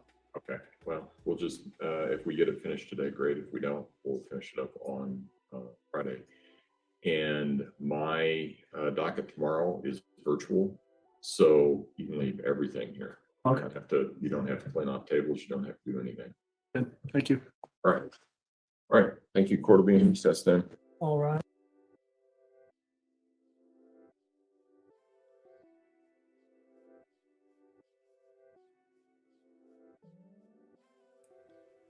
Oh my gosh, you guys. I'm just sitting here truly laughing so hard, and I probably shouldn't be, but good, good grief, the craziness. Oh my gosh. She has taken hours to explain something that would have taken any of us maybe 15 minutes at the most. And I think this judge is so over. He's just so over it. I clicked on him a couple of times because I could see him on my other screen. He looked like he was about to fall asleep. Oh, goodness. Can you imagine being those female investigators? Because they are just like, okay, well, yeah. Yeah. They totally saw right through her bullshit.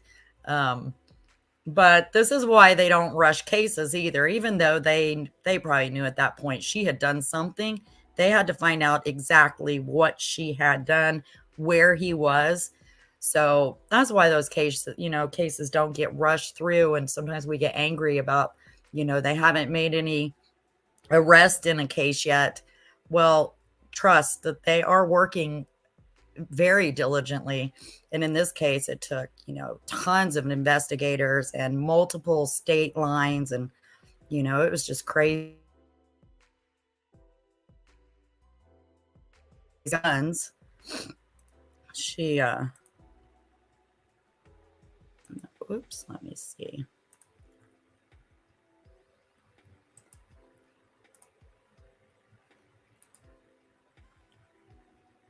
Well, this is T at target practice.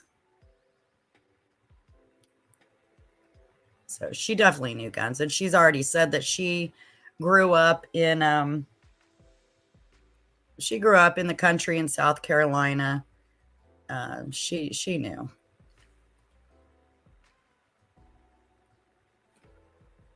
And then the other thing I wanted to show. Look, I don't know who did that. That was off of a Facebook thing, I believe, but it's pretty accurate. Exactly, Deanna. They have to get it the right first time because you can't try somebody twice for the same crime. I think that picture is pretty perfect right now. I was just going to go through some of these others while they're on about a 15-minute break or so. Lord knows we all need it. Look at that face. Jeez. I think that this has just made me, oh gosh, we're definitely ready for tomorrow for a break because I just can't with this woman. Oh man. There is something else I want to show. Oh, this is when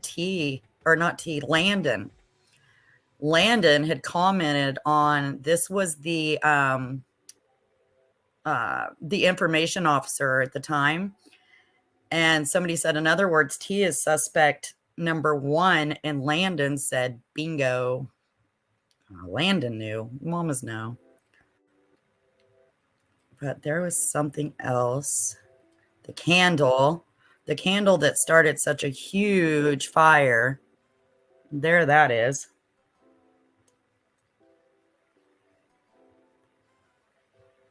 It doesn't look like it caused any damage to me other than melted wax everywhere. It looks like it fell over or was knocked over, and that carpet probably put it out right away. I don't know. I could be wrong, but it doesn't look to me. Does it to you guys? Does it seem like there could have been any more damage? And also the autopsy, the medical examiner said that they could not tell if there were any burns on Gannon. But that little candle, yep, that one right there, it just made her throw Lana in the truck, and she had to get Gannon, and they drove around to calm down or something, yada, yada, yada.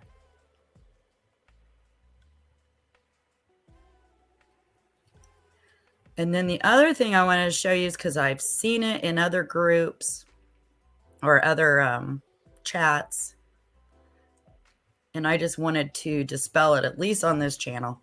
There's been talk and chatter about her. It looks like wax damage.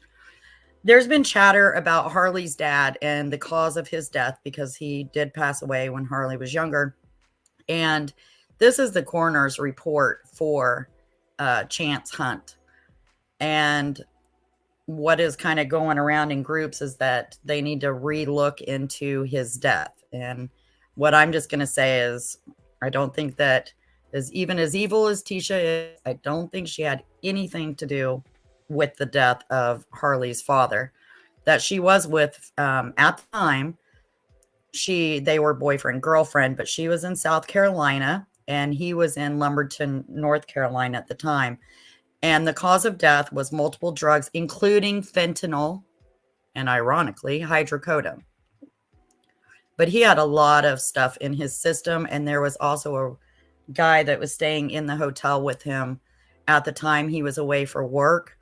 The description, age 34, Chance Hunt, age 34, was found to be deceased on Thursday, October 2nd, 2014. The story given to the Butler County Coroner's Office at the scene was that the descendant had been in the area working in Evandale, Ohio, doing drywall, along with others from his employer in North Carolina. She sure likes these construction guys. I mean, they do work for donations, right? Oh my God. The descendant was reportedly last seen around 2300 hours the previous evening by his roommate. The roommate stated that Chance and him were sitting around the room drinking beer most of the evening. And around 10 o'clock in the evening, Chance went into the bathroom. At around 11, the roommate went to check on him, and he was slumped over between the bathtub and the toilet snoring. The roommate went to bed. And then around 5 o'clock the next morning, the roommate woke up and discovered that Chance was still in the bathroom, not breathing, and he then called 911. So in his system, he had benzodiazepine, he had the alprazolam, he had THC, he had fentanyl, he had hydrocodone, and he had alcohol, all in his system.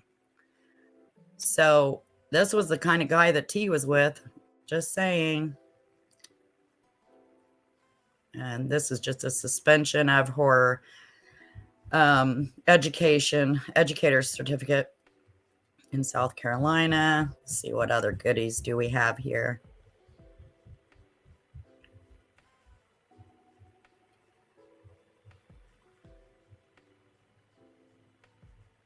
You guys have any questions or thoughts while we're waiting for them to come back?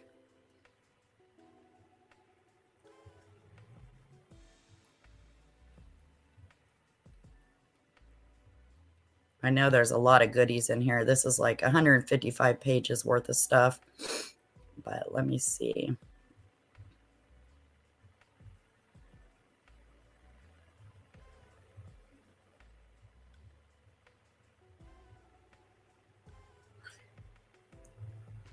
Yeah, that definitely was a cocktail for sure. But Leticia was not around at the time, so I just wanted to kind of shut that down, at least on this channel anyway. There's enough lies just come out of her mouth. Here's another one of them. She tells somebody that he had to go to the doctor for his stomach. Well, we know she never did take him to the doctor. She didn't take him to the hospital. She didn't do anything with him. Deanna, for sure. I'm like, where is that drink? This is where Leticia's mom says that Tisha locked up and the keys up in the truck several times in the hot heat, but you survived. And that's about Leticia's younger sister, Julie. Things that make you go,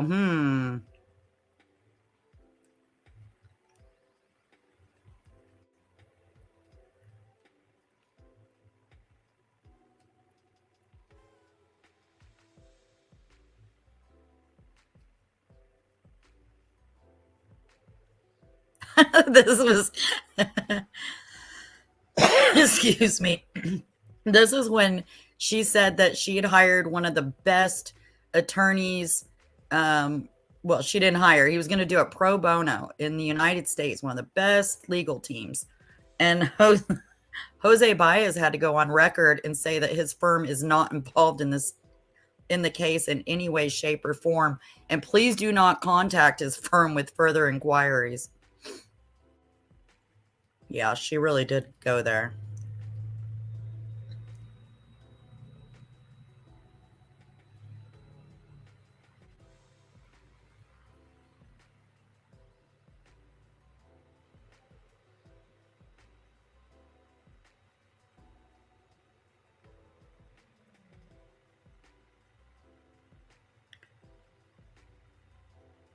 Oh, wow. I never heard this. When Spencer interviewed her, She said, "Sir, I know it sounds audacious, but I was very good at poker. You got to know when to hold them or when to fold them. I wouldn't be this confident without an ace in the hole." Hmm. She didn't know when to fold them. She didn't know how to shut up. Oh, these are just all from Facebook groups and stuff back in the very beginning.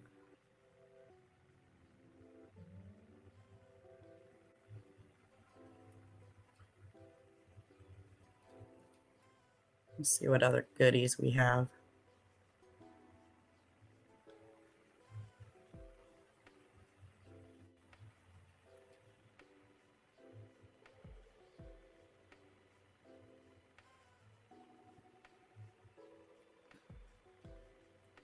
The Latasha King, that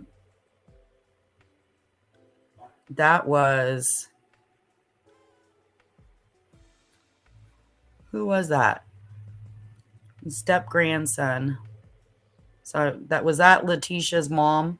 I can't remember what her name was. I think that was Leticia's mom.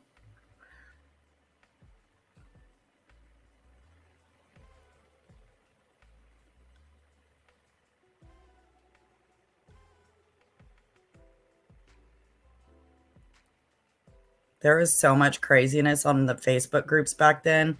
Were you guys a part of any of it? I feel like I was a part of all of them. Oh, here's where she sent the text messages to Albert. Why does she have boyfriend? Weirdo. He was her husband.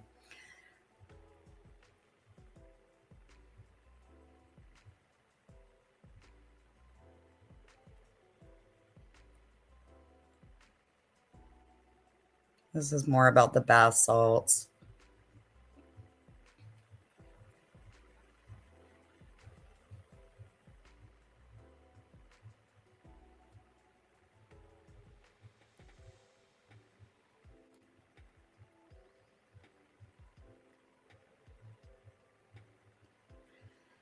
In hindsight, a lot of these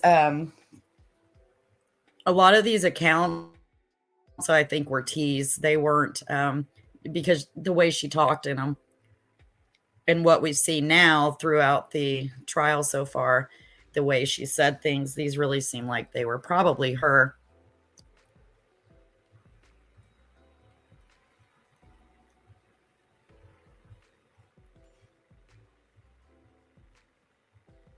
Oh, here she says, this person says, Tisha is not safe. Al wants her to get killed to collect life insurance.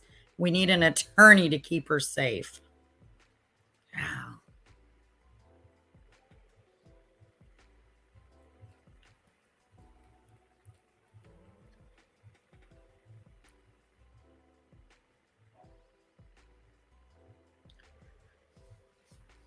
This one was a text between Landon and what was supposed to be Al, but you can read it and you can tell that this is Leticia talking.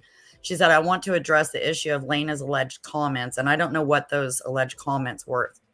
She said, first of all, Tisha is owed an apology for the heinous accusations made against her. Just replay that in her voice while she was doing her interview. It sounds just like what she said then. If for 1 minute I thought my children were in harm's way in any way, shape, or form, I would immediately handle the situation. Both her track record with them and Gannon's confirmation of the same is proof of that. So I expect her to receive a full and true apology.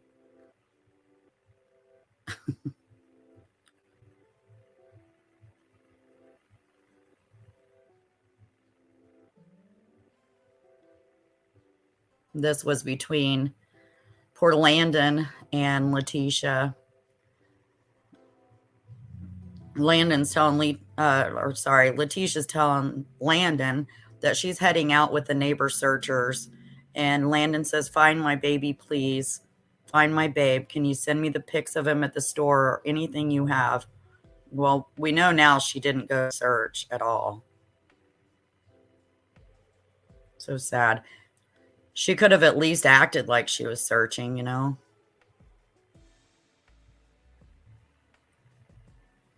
think we went through this long one earlier today. We did.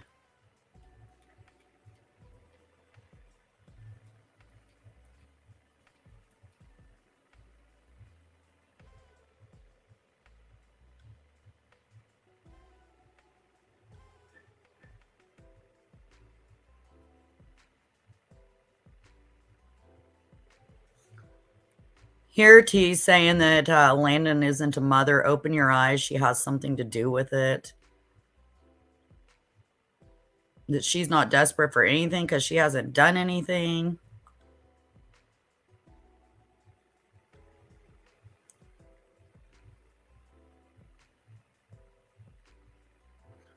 This one, she says, I'm leaving because I don't get to sit online and play keyboard detective. I have been in contact with them regularly. You will see in the end, Mom has a lot to do with it. Just wait. This isn't her past. It's her present. She knows where he is. You know how horrible? She knew she did this to him, and she is blaming his mom. She's blaming his mom for it, as if it wasn't bad enough. And poor Landon, she really stayed so classy through it all.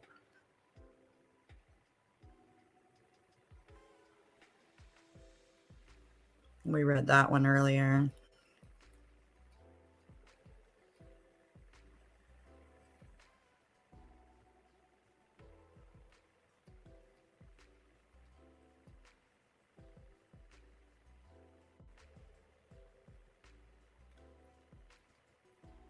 A lot of these we read this morning. That's why I'm not rereading them.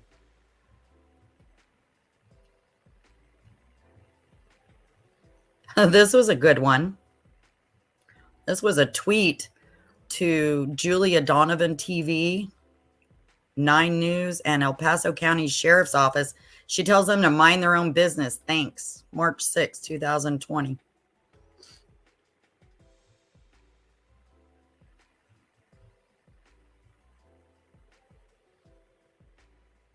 It's pretty ballsy, actually.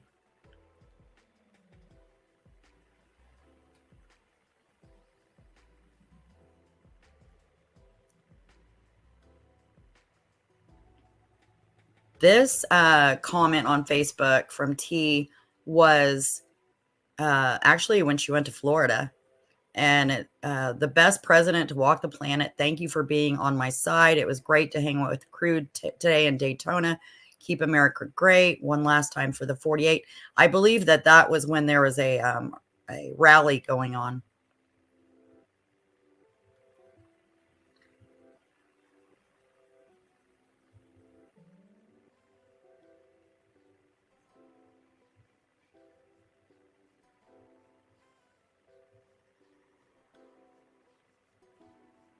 Deanna, I think that her ankles are shackled, but she's not wearing any handcuffs.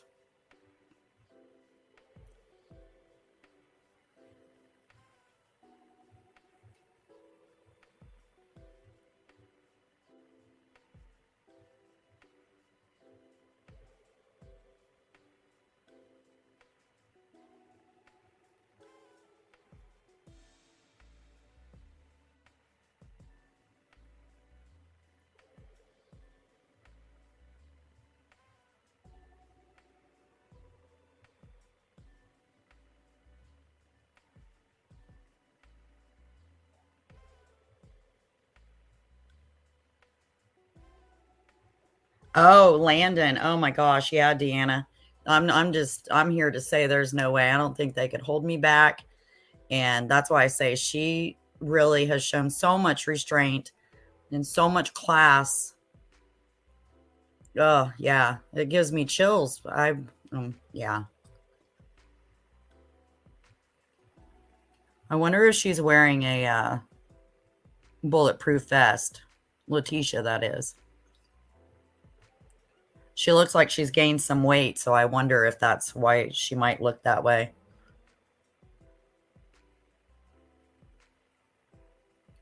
Here they're talking about blood in the garage.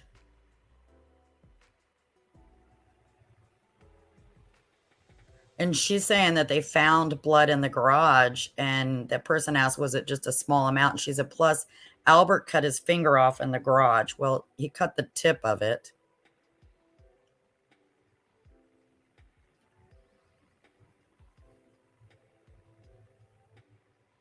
Gannon's blood was, or DNA was on the wood from a small injury. All right, you guys, they are back.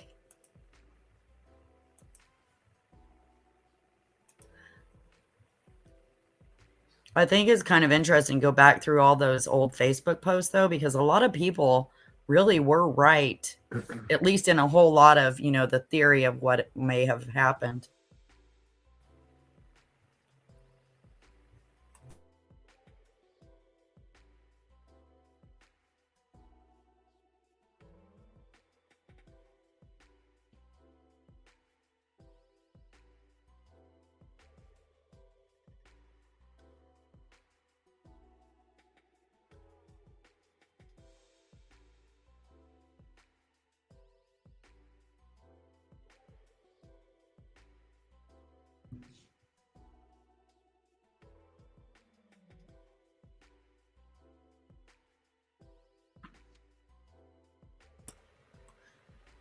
Like, I don't agree with the wild rumors and accusations that happen on social media and, you know, different YouTube channels and stuff.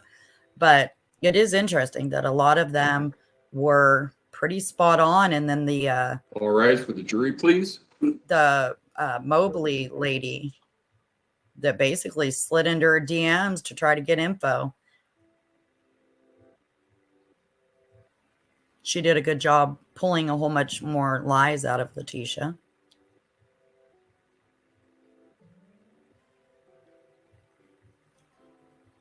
Again, I appreciate you guys being here. If you haven't already given the video a like, please do. If you're not subscribed, I'd love for you to be a subscriber. Thank you, may all be seated. Court will recall 20 CR 1358 people versus Letecia Stauch. When we took our break, we were in the midst of the video interview of the defendant. That's where we will resume. Prosecution.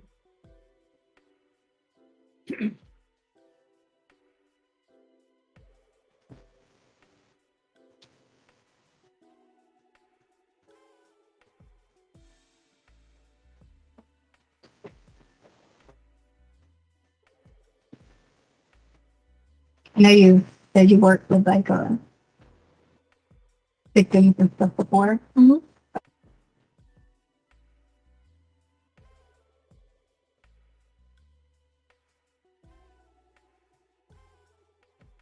Hard to tell someone about people like touching you. Sure, I get that.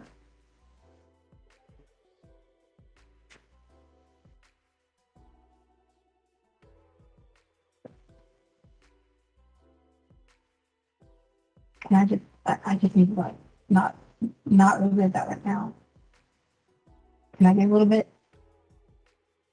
Like, you want to take a break, or I just,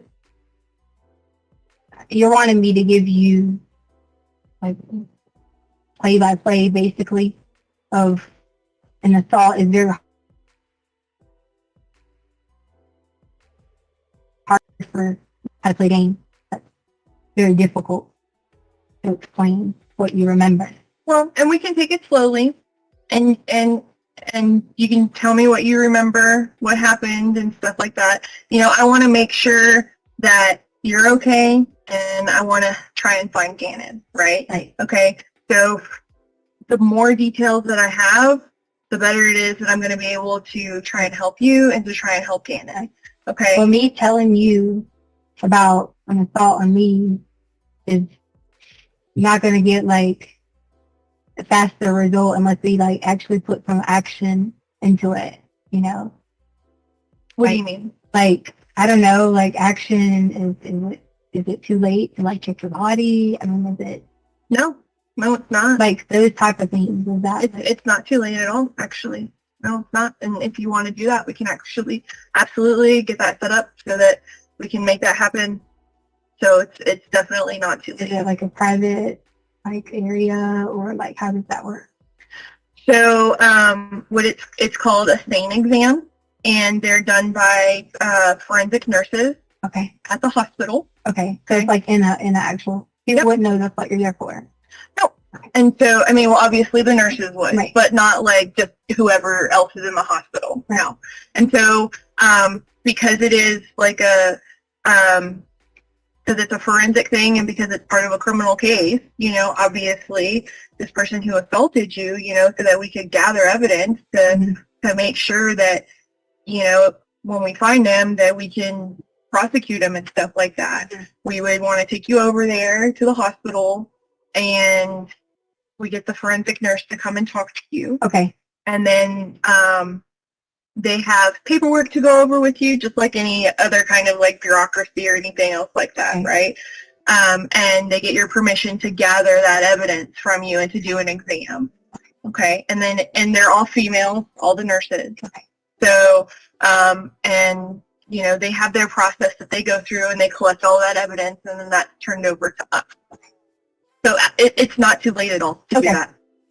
So that was my, But we need to know what happened because just like if, and this is just like a totally off the wall example, but like if your kid comes in and tells you, hey, mommy, I'm hurt because I fell down. Well, you need to know where they fell and how they fell and whatnot so you can help them. but that's the easy, easy thing. But when you're doing several different things in your brain and not to mention you're being violated physically, it's hard to give that specific, details. I remember the pushing me in the room. I remember my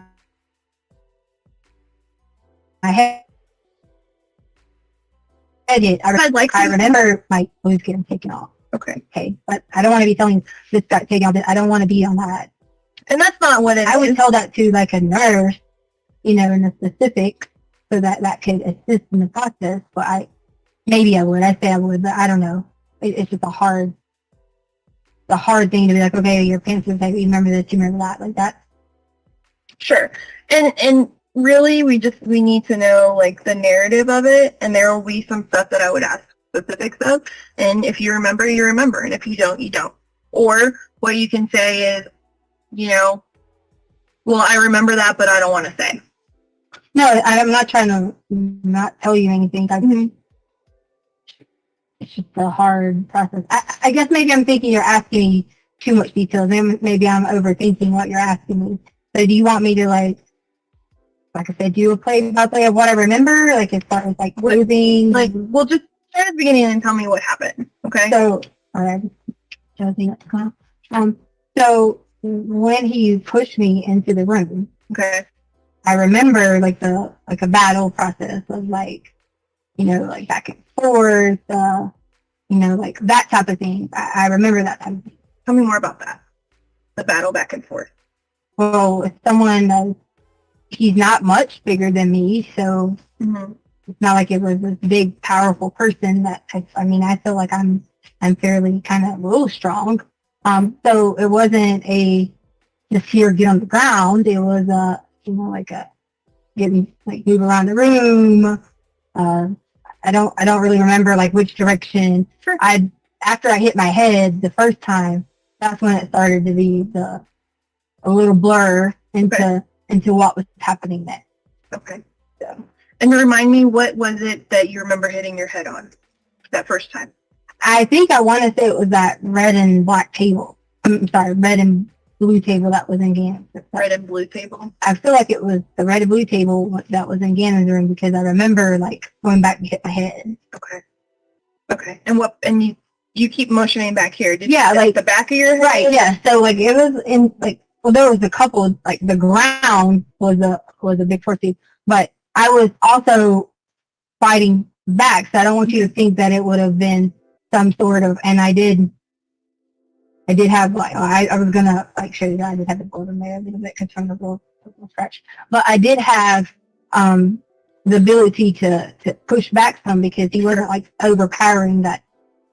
It was just like, here you go. And sure. That sounds awful to say, but okay. So when you got pushed into the room,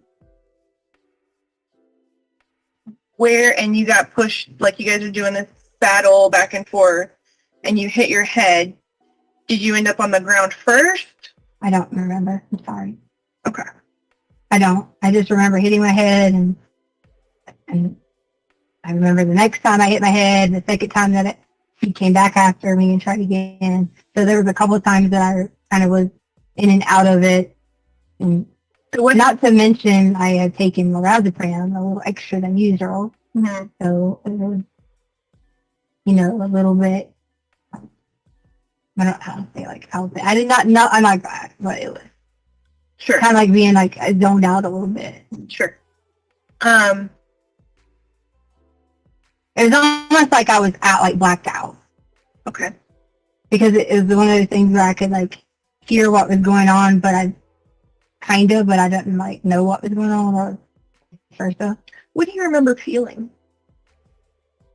There was not like pain as far as like your female part. I feel like the pain was on the struggle of like your body was tired. Okay. So like it's tired in trying to like your brain's telling you don't give in, but your body is just in a tired mode.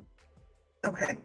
And that was more of like I just almost it's almost like I was giving up, but I wasn't. You know, like once we were, you know, I can't talk about it. So are you saying like once did he penetrate you?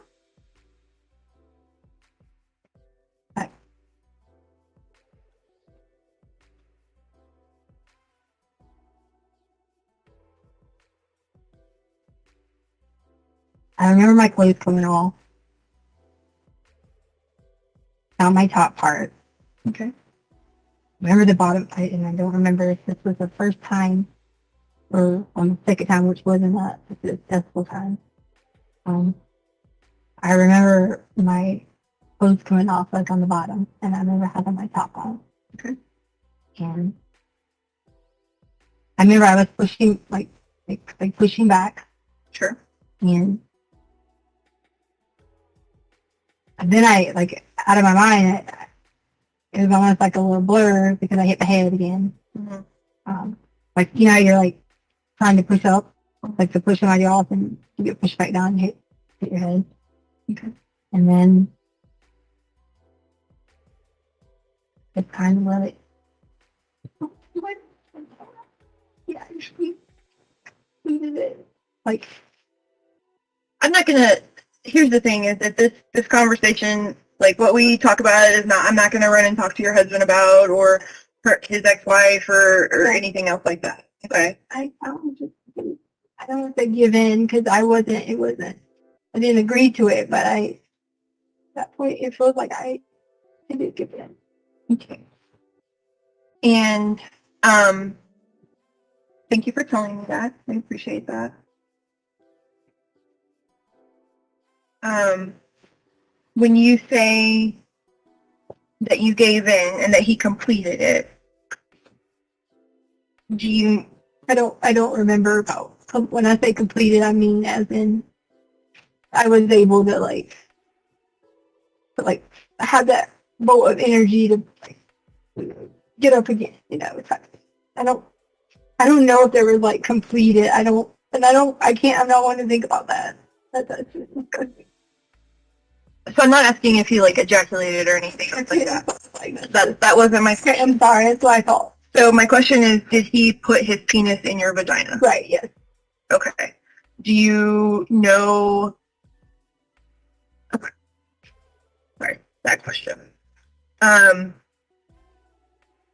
that was when you were on the ground? Okay. And you said that he was pushing you down. What part of your body was being pushed I down? don't remember. Okay. So you said that like you kind of like came back up. At some point, I don't remember. Okay.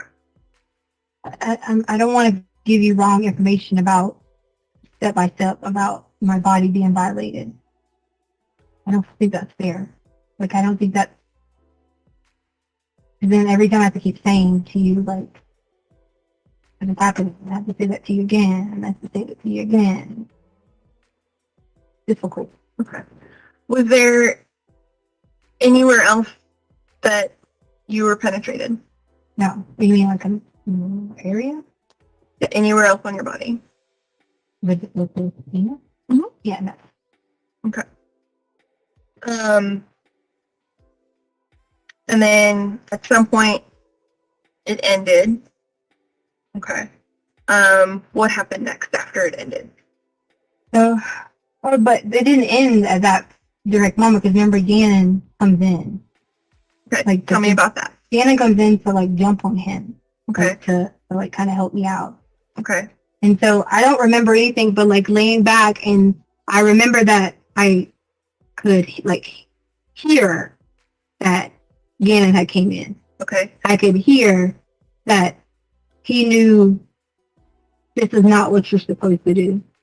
That Gannon did? Yeah, like Gannon was aware that someone was trying to harm me. Okay. He might not have understood the complete in essence of it, but he understood someone was in our home and wasn't supposed to be doing what he was doing. Okay. Right? Okay. I mean, our home we're very open. We're always like, we talk about like, oh, you don't have a girlfriend, you don't do this until you're married. So, Okay. so he's very aware of, like that's not how things happen. Sure. In his mind. So he came in at that point in time. And then I do remember that Gannon was like, I don't want to say thrown, but like he can't jump on a big guy. That's a big guy to him. Mm-hmm. 5, 6, 7, 8-ish Mhm. is a big guy to him. Sure. Because he's 4 something. And I don't remember from there. I just remember that Gannon tried to jump on him, and I remember Gannon was over here at this point in time, and then it was just kind of like a blur about what happened. But I do remember after, when I say finish, I don't mean what you're asking me about exactly. And I do remember when that was like getting up, Mm-hmm. that it was a situation. So that was when he had the gun again, and afterwards, not necessarily at him, but had the gun and had Gannon. Okay. Can you tell me more about that? So I just know that in the way he had him was kind of not necessarily at like a here, or if I had like a dummy to show you, it was more of like a. Do you have a look? Okay. It was more of like a just wrapped around, but like Gannon was he recognizing like the gun, he wasn't trying to at that point fight back to him. Okay. He was just crying like to me, like to help him. Okay. And so that's why I made the decision to try to send the other kids somewhere else, because what if I would have ran for help at that point in time? I had every opportunity to run for help then. Mm-hmm. And I'm not a good enough shooter to like, or really don't, to like go, feel like I'm going to shoot somebody, because I don't, what else are we going to do? You see what I'm saying? So I'm just not, my mind wasn't thinking that of trying to create harm if I made a dumb decision. Okay. And that was probably where I should have done some sneaky technique of, I thought about it after. I should have like gave Lena a letter, or something like that and said, hey, go to the mailbox, take the neighbor's letter. Like, this is something I thought about after, but I didn't think about it at the time. Okay. Like in the time frame. So when you were on the ground and Gannon came in, what do you remember hearing? Him yelling. What was he yelling? Like he was yelling my name, like directed specifically at me. As in, like... Gannon was? Yeah. Like, what does he call you? Because, well, I just remember I told you about my name thing. Yeah, that's what I was asking. Yeah. So he was saying Tesha. Tesha? He was like saying, are you okay? Okay. And then that's when he realized I wasn't. Like, not that I wasn't, but he realized I was kind of like in and out of it. And what were you saying? I was like immediately like doing, the first part was, doing the first time was doing the pushback, like get off of me. So I wasn't, said that, but I wasn't communicating with Gannon. Okay. Like I wasn't saying Gannon go, do this specifically, or like I didn't say like run go do it. I didn't say anything directly that I recall. Okay. Now, maybe I did that I recall wasn't specific direction, you know, to guide him in any direction. That was more of like a battle, like a back and forth thing instead of being. But at that point, I do remember like when I was down and you kind of get like that little concrete where your head jars back a little bit, where your head jars back a little bit. It kind of made me a little like dizzy a little bit. And was the man saying anything? I don't remember anything but noises. What kind of noises do you remember? Noises? I can't guess. That's the thing, right? So like I can't put words in your mouth. I can't guess. So I know like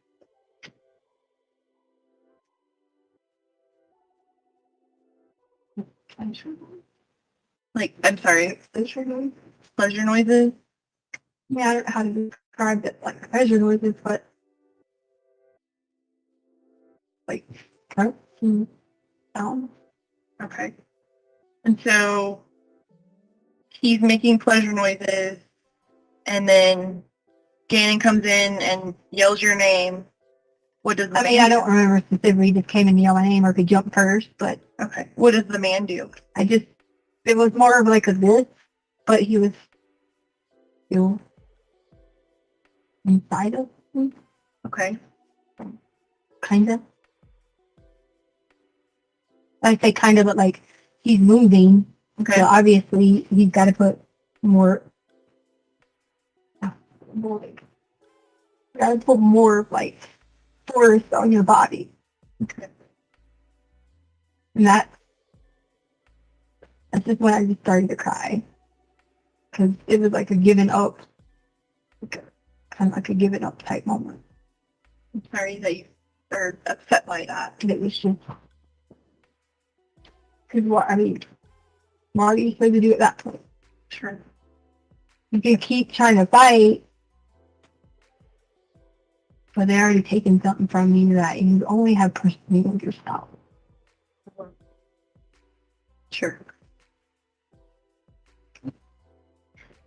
Do you remember Gannon saying anything else other than your name? I know he was hollering help at some point, and I think that would have been when he had. I don't remember. Oh gosh, I don't remember like any anything other than I think I feel like I remember the second. I don't remember around the second time of the battle he was saying get off of her. Okay. But I don't. I'm telling you, when I tell you that, and I hope to God that you are never in that situation. But it's just almost like a blur because you're so disappointed in your like emotional feel, like your self-worth. Sure. And how you feel about yourself. Sure. You feel like you're nothing. What did you smell when this was happening? I was going to say that to you. I forgot to, like earlier, and again, you didn't ask me that because I wouldn't think about it. I could smell like a very strong, like paint or like almost like a paint, like someone had been painting or like they were around a house that might have had the drywall, almost like it was like a work smell. Like you're doing this like the drywall. Are you talking about like paint or like the texture smell? Yeah, like the powder of the drywall. You know how like you sand, Sure. and it has like that smell. Mm-hmm. Like I could smell that part on them, but I feel like at one point I thought I smelled alcohol. Okay. And you said that your ex, Harley's dad, did drywall. So the drywall smell is something that you would be familiar with? He would have did it a while ago. Yeah, sure. But I know like in our home and things like that, I'm pretty, I don't want to say like know a lot about drywall, but just from being around the work sites growing up, I say growing up with him, I was young when I was with him. I remember a lot about, like drywall in general. So Sure. I don't know if it's specifically drywall. It's more of like a sandpaper-ish smell. Okay. Like Did you smell anything else? You said you smelled alcohol. At one point, I remember smelling not like a deep, strong alcohol smell, but I could have like a sense of alcohol, like a breath of it. Sure. Come up like aroma. Okay. And it kind of was like I don't know, like almost like a foodish, like a salsa type smell. You kind of like walk into a restaurant and like some fresh tomatoes and that. What do you remember feeling on your back? Just a couple of days before this, I have been having like a lot of lower back pains like already. Mm-hmm. So it took that like pain away. And it was almost like it was just like, because I'm getting pushed back, but I'm straining. Mm-hmm. So it was almost like I felt a little bit of nerve, but I didn't feel it. Like I didn't have any, hey, there's the back pain. Oh, back to this. It wasn't like that. I knew that there was nerve being shifted or, changed in some direction. Okay. And it was Florida. Kind of hard on the floor. And just remind me, you went upstairs and told Lena to go away, basically, to keep her safe. And then you came back down, and that was when he had Gannon, or he had Gannon before you did that? You mean? Like when you said that he had his arm wrapped around? Right. So once he had him, once I came back, because once I got up and whatever, there was the ring. Remember I told you about the motion and things. So he grabbed him then. He had him still when I came down, but You grabbed him then? right. Remember the ring is what triggered, because there was the first ring that wasn't there wasn't anybody on the ring, or there was no one there. Because I think I went up and down, or maybe I don't remember if I went up one time and down, or up one time twice. I don't remember exactly, but I remember there was 2 alerts. Sure. Or 2 triggers to the door. Okay. And I was like, yeah, so 2 triggers. I feel maybe it was 2 times, because the first time there was nobody there. Okay. There was no. Something must have set it off. Yeah. So and then there was Lena was the next trigger. Okay. But I knew the next one was Lena, because I knew the timing always perfect, and you can hear from our house when the bus hits its brakes. Okay. So I didn't have to go look at an app or anything like that, because I knew that timing was just the same as normal. That you can hear this is right there. You can hear, kids are on the way, like that type of thing. And sure, I knew it was Lena, and that was my first thing I open up, I let Lena in, I had a conversation with her just like it was a normal day. But then that's when because I didn't want to be like, here, go. I did quickly say, here, go, whatever. But I wanted to not just open the door like, here, go right now. Okay. I had to at least make a 30-second, 1 minute, maybe I'm exaggerating 1 minute, but 30-second dialogue of here, I need you to go get milk. Okay. Here, go, Daddy said go let your bike, or sure, that type of thing. Because later on, I knew she was going to have to eat snack at some point, and I figured just that later on she was eating. I figured out another time she eat snack. I was worried about getting her out and about that time. When I'm sorry, I should have given her a note. I should have given her a note. We don't, we don't need to go into like what you should have done or shouldn't have done or anything else like that. Things are never perfect, and we can beat ourselves up for 100 years about things we should have done. Right. Okay. So that's not. I'm not here to judge you or anything else like that. I'm here to understand what happened and try and gather as much as we can so that we can help you and we can help find Gannon. Okay. When the attack was going on downstairs, did You said you got hit, your head got hit a couple of times. Were you hit anywhere else?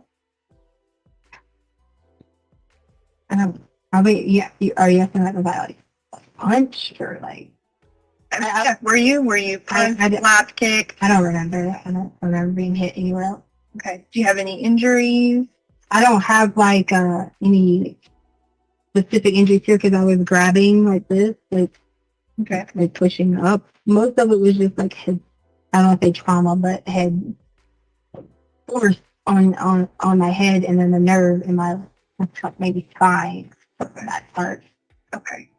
And then I did like have like a little like this that little part like right there was like bleeding. Okay. And then my nails, I know they look crazy now, but they were, and then of course that was the burn mark, so that was so my nails were like that because when I get nervous, like I don't know, whatever. Mm-hmm. But that would have been from me. Okay. Yeah. So you go upstairs, tell Lena to go, and then you go back downstairs, and he still has Gannon. What happens next? So he still has Gannon. Hold on. Can I like be kind of try to Yeah, do what you need to do. So like he was the first time my body, and then he has Gannon, and I don't want to make sure he's not hurt, so I go upstairs, come back down. Oh, that's when he was asking. Well, he wasn't asking me. He was demanding different things.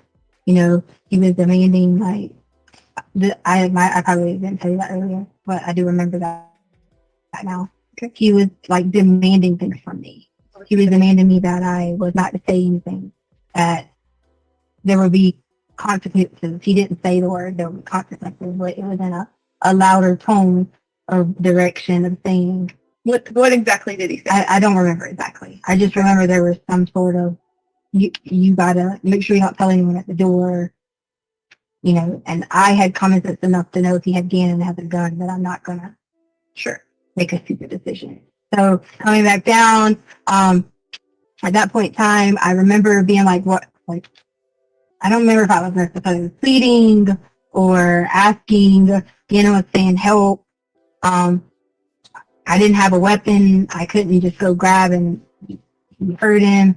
So somehow, I don't remember exactly what, we end up being in it again, being in a commotion again. Mm-hmm. And that's the second time that he was attempting to try. And that's when I kind of went completely blackout, and I don't remember, I remember I told you he was demanding different things, and I gave him a brown suitcase. I gave him a box that was in the room.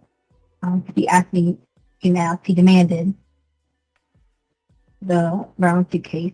Well, he didn't demand the brown one, he demanded a suitcase, and I just gave him the brown suitcase. Okay.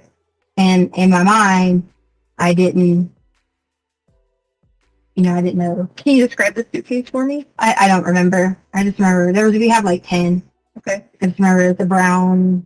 Is it like a check bag, a carry-on bag? Yeah, maybe like 27 inches, maybe. Okay. So it's like one you would check, not one you carry on. You can't check 27. You can only check 20, 21. So check is the ones that like you give to them. Right. It can't be over 21. Spinners or whatever can't be over 20. It has to be over 21. It doesn't have to be over 21 check, but if it's over 21, it can't be a carry. Right. So the bigger. So the bigger one? Yeah. Okay. So like I say about 27 inches or inches or whatever. And I thought he was going to put things in our home in it. Take all of our stuff and like our, anything that needed. I thought he was going to take the gun. What did he do with it? And take, I don't know. I provided what he asked for or demanded, and then we got into it again because there was yelling, and I don't remember what we were yelling about, but it was it was just anything I could do. If I give you this, take everything. Mhm. And we just whatever, Mhm. you know. And Okay. And you said that he wanted a box. yeah, he that was one of the things that I'm trying to remember all of it. And that's why I said I thought he was gonna pack her like whatever there was in our home. 'Cause originally I didn't think that he was in our home to take. Remember I told you I didn't think he was in our home to take something because he was crime done. But at that point I thought he was gonna like clean us out with, or I say clean us out, take whatever he could. Like steal things. Yeah, like steal things from us because you can, if you're in Lorton Ranch and you're like, oh, I'm going to the airport, but it doesn't look like you're walking out the front door to TV. You see what I'm saying? Right. So that was my mindset of like, Oh, so you think that he was gonna, correct me if I'm wrong, but it sounds like what you're telling me is you thought he was gonna take stuff from your house and put it in the suitcase in the box. Right. It looked like he was going to the airport. yeah, like, Not like he was stealing. yeah, from you. yeah, and I don't want to say specifically the airport, but like it looked like to So make he could it. travel. Yeah, so like in my mind, I'm just thinking he's about to clean this out, but I don't really care. Take everything Sure. that he wants to take. That was like in my mindset. And then I remember there was like talking or yelling, or I don't remember how we got to part, you know, the second part, but I remember he wasn't able to, you know. And of course, between all that, I mean, I wasn't running around naked. I had to put my pants back on, Sure. you know, and that was a awful feeling. Like, I mean, it wasn't like, you know, I just ran upstairs and I had to, you know, like put myself back together. What do you mean by put yourself back Like together? my pants, like I Okay. couldn't. If I would have showed up at the front door or whatever with, you know, Lena or anyone, I mean, I do like walk around in like shorts and all that. But I'm saying like it would have been, and like you say, we're not going to go on what I should have done, but it could have put off alarm to this is what you need or whatever. But this is my daughter. Is it okay if I just let her?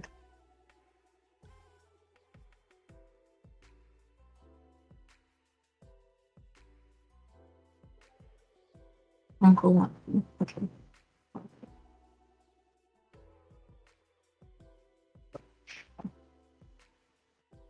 Sure. Do you remember?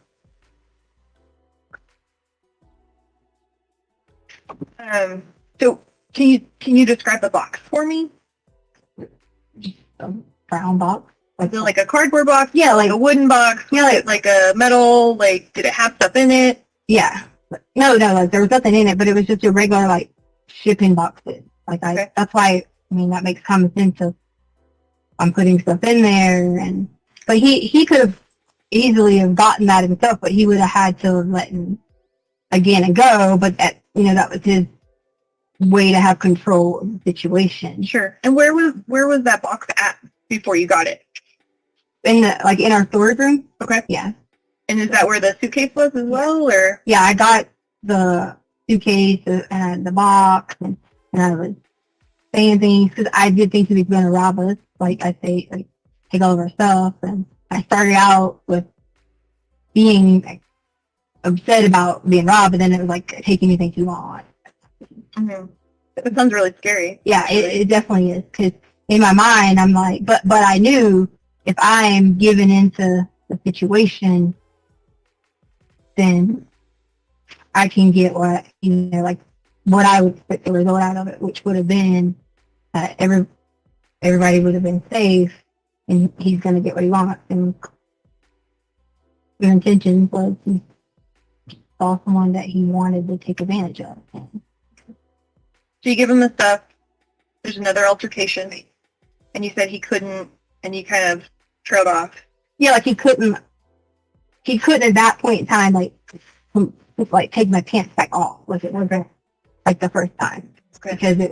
Because I was more of in a like lackadaisical thing at that point, because once we were like, when I hit my head the next time on the thing, I think that hit some sort of spot that I don't really remember after that. Like, Where was Gannon when that? I don't really remember altercation after happened? that. That's where it kind of was everything from then was a blur, and so it was me telling you that was like, what do you mean you don't know what happened after that? And no one's going to, understand that unless they're there in that moment that I don't remember. That's not what I'm saying at all. I have to ask the questions, right? And Because if I don't ask the questions, then somebody later is going to be like, well, what happened? What happened next? Where was he? And I can't say, well, I didn't ask, right? Right. Like I have to ask the question. Yeah, I'm sorry, I wasn't. Yeah. I was just saying, Yeah. like in general, not specifically. Right. So if I ask a question, I'm not trying to like make you feel bad or anything else like that. I'm just trying to understand and make sure that we cover everything. Right. Okay. So you say that you hit your head again. You kind of don't know what happened next. Do you remember, or I guess, can you tell me how this ended? I just remember like being out of it, but I could also, like in my mind, like I could hear, like loud banging, but I don't remember, I couldn't see, like what was going on or anything like that. I just, almost like I could hear a little bit of a struggle, but I don't know what was going on. Okay. And that for me is hard because I need to know, like, and I hope that cause like dreams, I'm like, maybe I'll dream and remember what was going on, or maybe I'll have like a recollection later of, oh yeah, I remember this, but I clearly have been pounding my brain to give it to you about like exactly what was happening. Sure. At that. Sure. That point in time. What's the first thing you remember after the incident, after the attack, the second attack?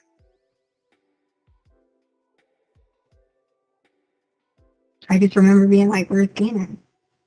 And I was freaking out because I didn't know where he was at. Okay. And I didn't see anything that would have told me. And I thought he was hiding. Okay. Like I thought maybe he was in the closet or, somewhere hiding so that he knew, like he would be okay, like away or whatever. I thought he was hiding. Okay. What was the first thing you did after this happened? I was calling his name because I did think he was hiding. Okay. And at that point in time, once I realized that he wasn't hiding, I went into that mode of like, okay, I'm fixed this. Help me understand how you understood that he wasn't hiding. Well, because if I am saying to him that I assumed that everything was, I didn't see the guy in my sight. Mm-hmm. I'm assuming that he was hiding, like in my mind. So like I didn't see the guy, so I'm assuming he's hiding. So then I'm asking him, like, Gannon, where are you? Gannon, I'm assuming he's hiding. So then I'm asking him, like, Gannon, where are you? Gannon, or maybe he was in the closet or somewhere hiding, so that he knew, like he would be okay, like away or whatever. I thought he was hiding. Okay. What was the first thing you did after this happened? I was calling his name because I did think he was hiding. Okay. And at that point in time, once I realized that he wasn't hiding, I went into that mode of like, okay, I'm fixed. Help me understand how you understood that he wasn't hiding.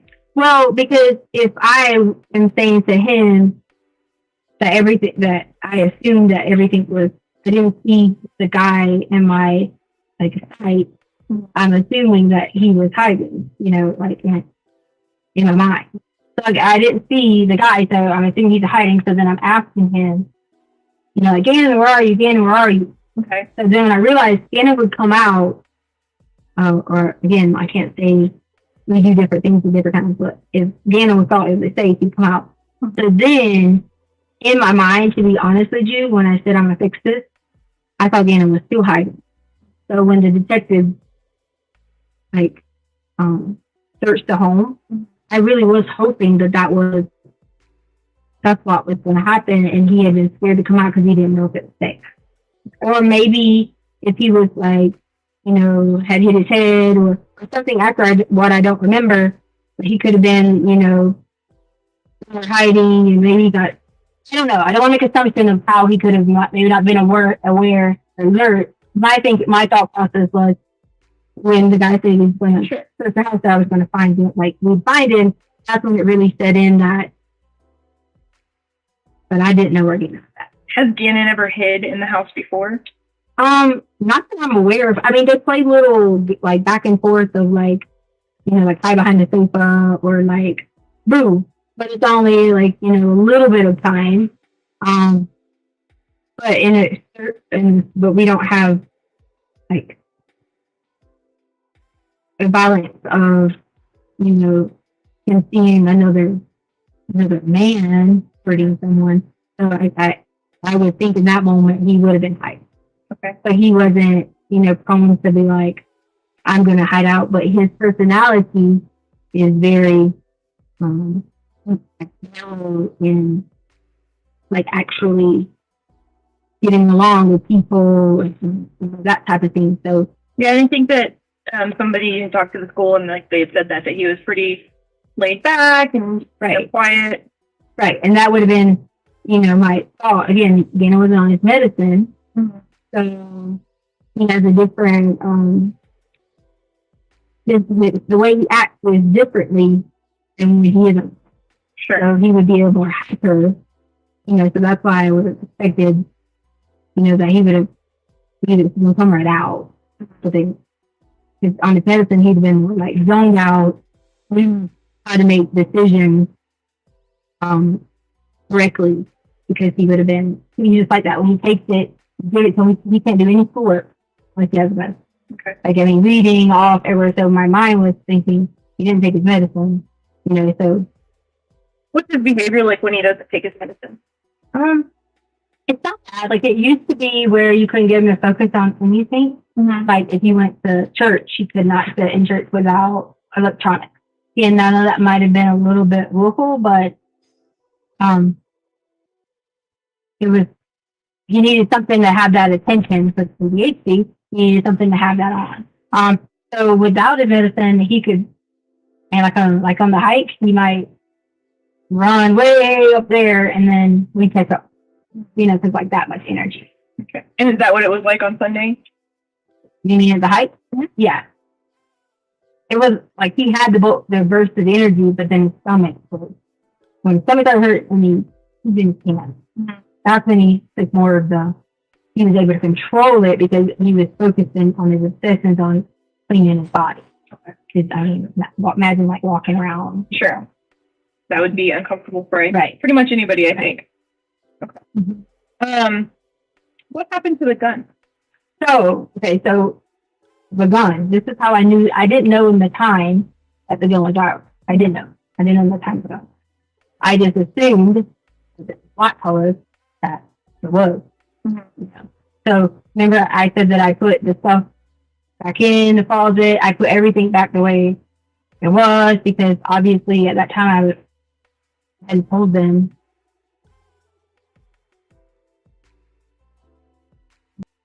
I had packed everything back in the position that it was, and he did not take the gun. Where he couldn't have because the gun when I left it would have been upstairs, but I didn't bring it downstairs. But that was our gun, so that's how I knew for a fact that he had to have our gun, or either he had it in the process of stealing it and somehow it fell, and he maybe had another gun. I'm not sure about that part. But I do know that I put it back in it. So where did you find your gun? Correct. My gun or after it was over, and you said you were putting everything back where it belonged. Yes. Where was it whenever you found it to put it away? So, like at the carpet, because the carpet roll piece had like fallen off, so it was at the carpet. Okay. And and you said the carpet was kind of like leaned in, but kind of had fell over coming out of that storage area. Right. Because it was like, I want to say it was in like pieces.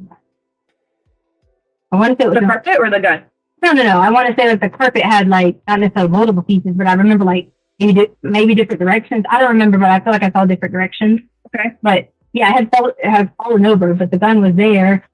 I didn't see where Gannon was at. That's why I assumed in the situation that he was hiding.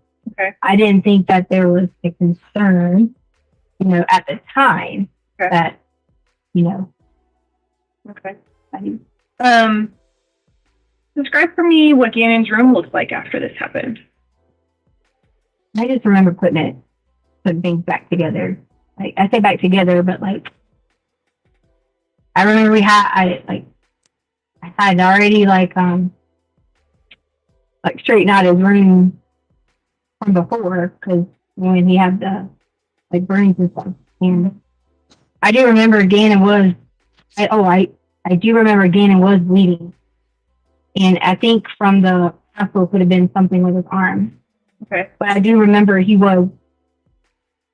did have like blood and stuff like that. I do remember at some point that he was bleeding. I want to say I remember he was not just on me. I feel like at some point in that, and when the first time he might have like landed on me or somehow I was like holding him, not necessarily holding him, but it feel like he was there. Okay. So I had that like knew he was here, but yet I was still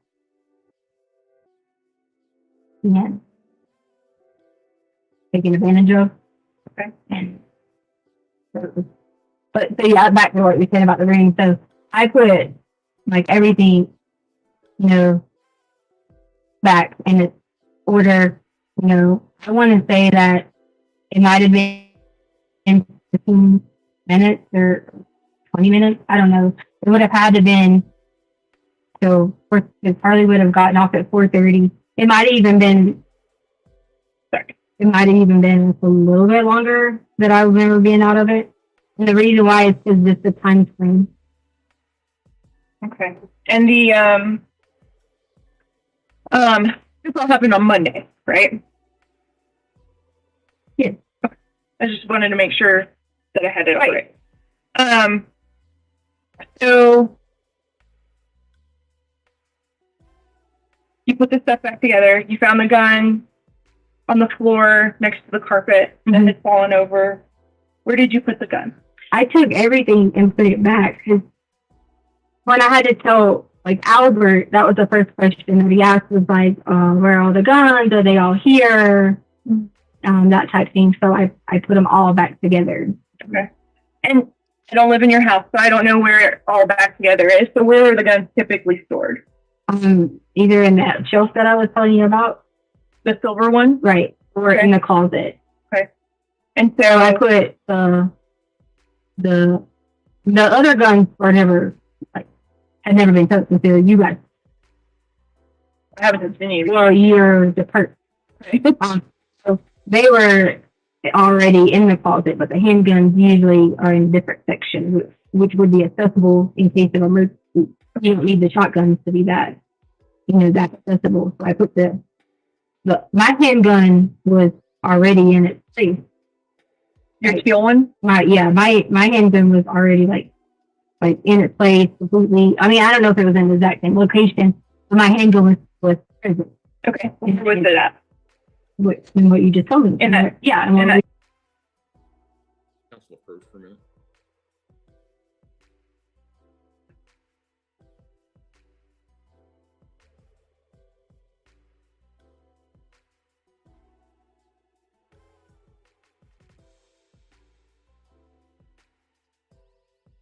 Ladies and gentlemen, we're going to take about a 10-minute recess. So if I can have all of you head back to the jury room, we'll be back in 10 minutes. Don't discuss the case among yourself. Don't discuss the case with anyone else. With that, all rise for the jury, please.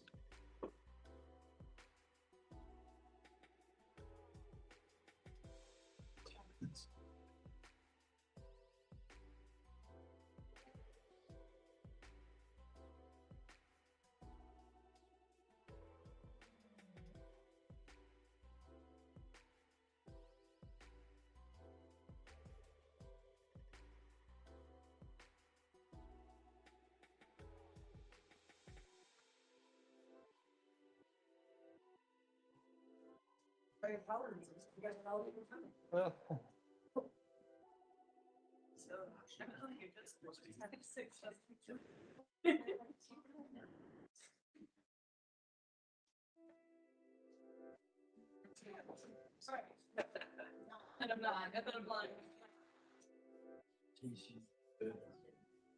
only got. Oh, I didn't tell you about the situation yesterday. So like, I'm watching it. I know, it was fun. Tommy was perfect. It was was doing it for you. Deanna, you are not wrong. Yeah. I don't think the judge knows his mic's still on though.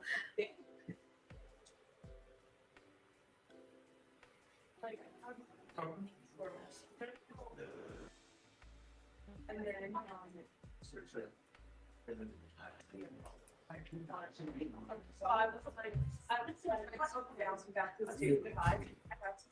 I was going to share something with you guys, but I kind of don't want to turn this off while the judge is still talking with his mic on.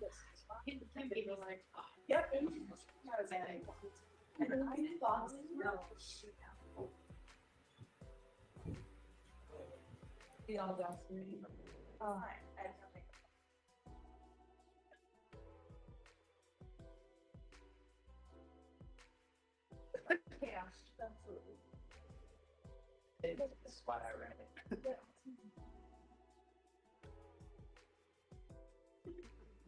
I feel like, I don't know if I did.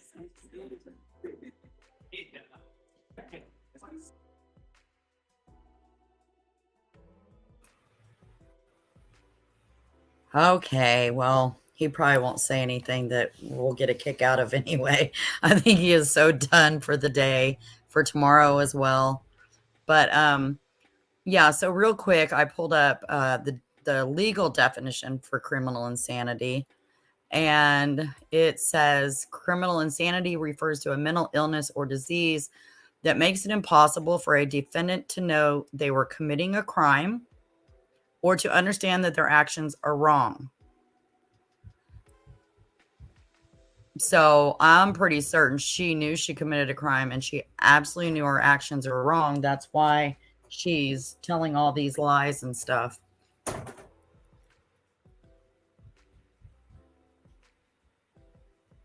Just my thoughts anyway.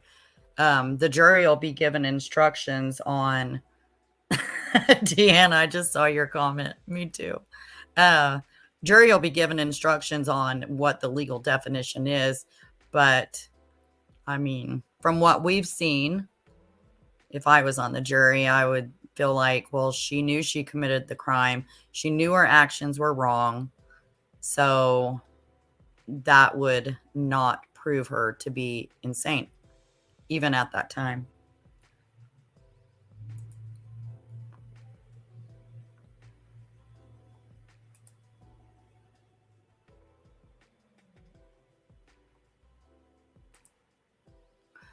This is her sugar daddy for me .com profile, if you guys remember this, which really makes me wonder, like, was she having an affair? Is that why there was all of this? Oops, I better should share it, huh?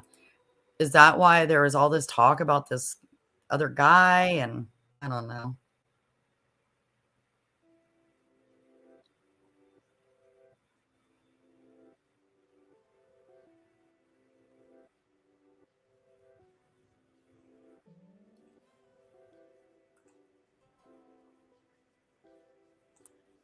And I have to laugh at this because of the way she pronounces the name.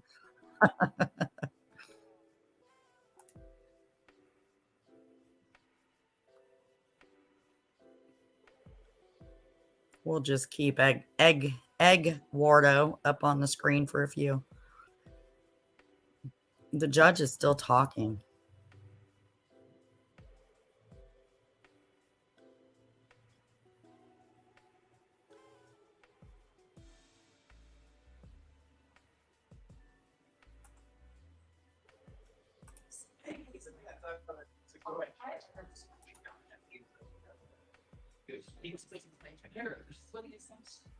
How long of a break did he say? I didn't catch that part.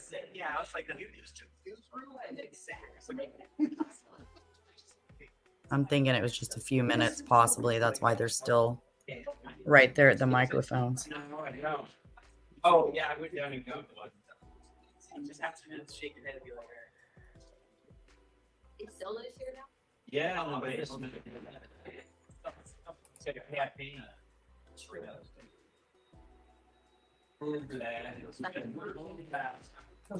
Yeah, that's what happened. This ended up being changed. Then, like 2 hours later, it was a whole entire reminding them.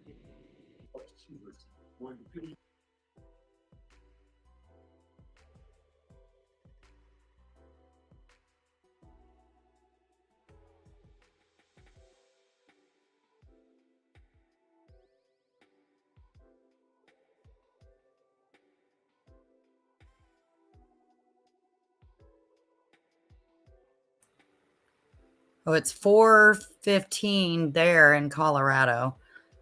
So they only have about 45 minutes left of court. We still have to watch her put tissues down her pants and get carried away by paramedics because she was having chest pains.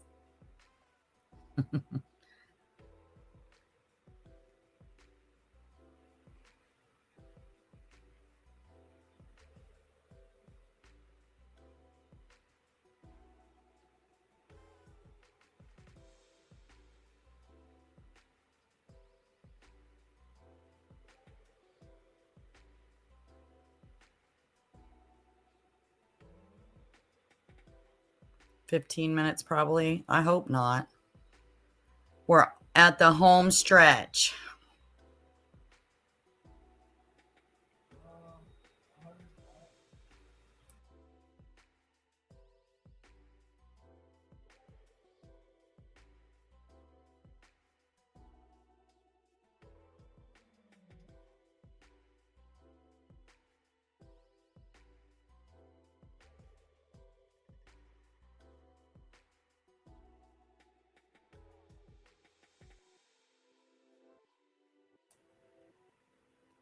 All right, we'll just wait for them to come back. The judge must really have had his fill and he had to get up. Bless it.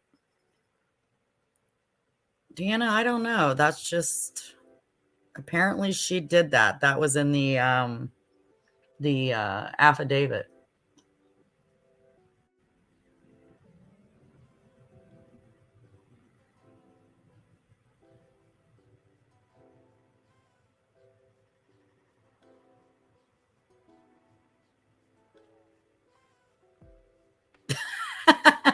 Sweaty. Oh, goodness gracious. I think we're like losing our minds.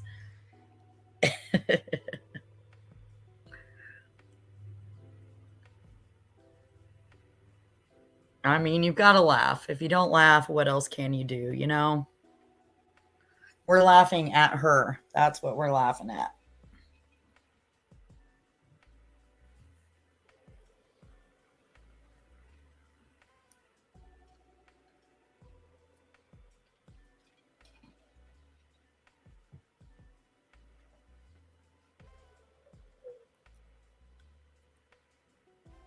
All right, I'm going to step away for just a quick second, and I don't think they'll be gone very long. They've already had their afternoon recess, so I don't think they'll be gone long at all.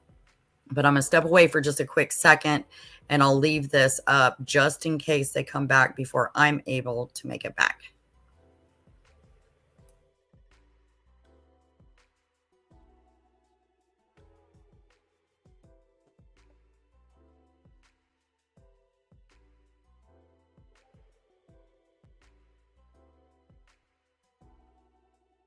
We have, we need to wait just 1 minute, I think, for one of the jurors. Yep, he wasn't gone long.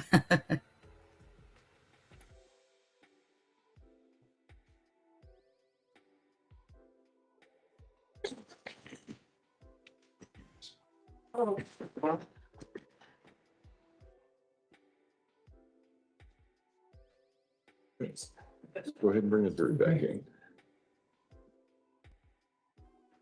I Look in know. that direction. I know. You started here. Yeah. came to me. Yeah, I'm sure it's. Is it? I'm sure. Oh yeah, she's. I'm on recovery. It's not as bad during the day.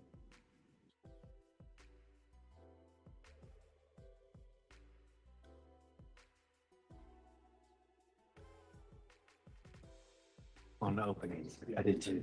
That was my work. I felt awful the night before. I was like, are you freaking kidding? I don't even know. Nobody's done it. I felt pretty bad. No. I never. All rise for the jury, please. Yeah, I would have too, except for it makes you feel kind of screwy.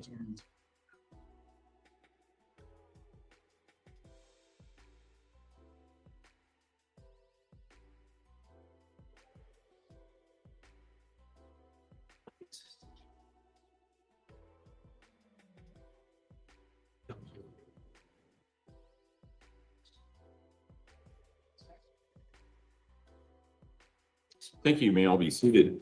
Court will recall CR 1358, People versus Leticia Stauch. Record to reflect the jury is present back in the courtroom.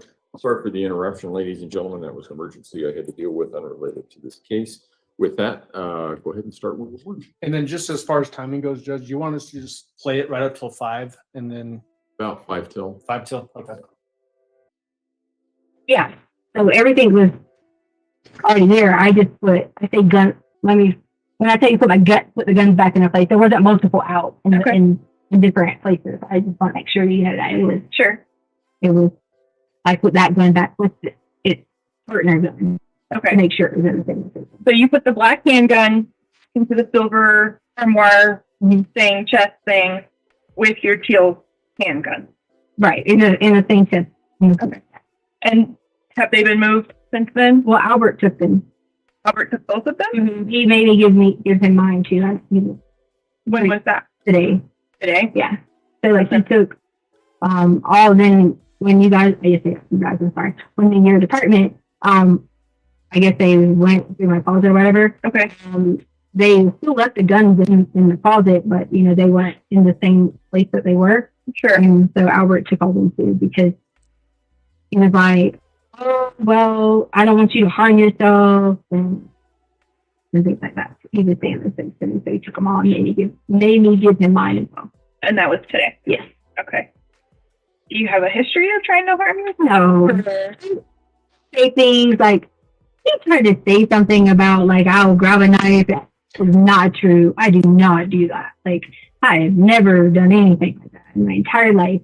Never received any kind of counseling for anything prior to anything like that, disturbing, nothing like that. So there would be no, like reason. And right there in the beginning, that mental health thing, I've always tried to put a blocker up because I know that, things in your life can cause a problem. And I just never did anything like that. Like, I might be like, I was raised in the country, so it might be like someone says something about funny thing, like you was out, like that type. Sure, yeah. But not anything that would have been like I'm going to cut myself and harm myself. Sure. He was, like in his military mode, protection mode. And, well, he cares about you. That's good, right? He wanted to just take everything away. Okay. He's like, I don't want you to hurt yourself. And I was like, what? So I just want to kind of like sum up what I think about, or what I kind of know generally about what happened on Monday. Okay. So Albert didn't go to school that day, or not Albert. I apologize. Gannon didn't go to school that day because he was not feeling well and because you guys wanted to get the carpet fixed. Right. You went to the new build area. You met Eduardo. And you arranged for him to come over to your house while you were gone to work on replacing that piece of carpet for you. He said, come over to my house while I was going to work on replacing that carpet? Yeah. You gave him the garage code and stuff so he could come in and And she said I was gone when we replaced the cart. I was gone shopping while he was gonna do the carpet. I saw you. And that's exactly right. I want to make sure that nothing's twisted. Yeah. Okay. So you're gonna go to Petco, do some I running. didn't start to go pick us up to go shopping to get dogs some new. Yeah. Just have to do that. Yeah. So you were gonna go do some shopping, and he was gonna go fix the carpet. Mm-hmm. You left the house around 10:30-ish, 10:30-ish, and then you go. There's at some point you got gas. You went to Petco twice. And I seen Starbucks earlier, but it was actually Dunkin' Donuts. Okay. Coffee. Yeah. Dunkin' Donuts, Mhm. maybe. Okay. And then you get home about 2:30. Mhm. 2:30. Mhm. You come in, and you said you wanted to listen to your music and work out. Yeah, I was in the kind of like donut mode, not in the remembering. Oh my gosh, it's gonna fix something. Okay. And then sometime between that 2:30 or after you got home at that 2:30 time frame, you were getting your headphones, putting your headphones on, music, zone out, whatever else. You thought you heard something. You went downstairs, and that was when this attack happened. Mhm. And then, what time does Lena come home from the school bus?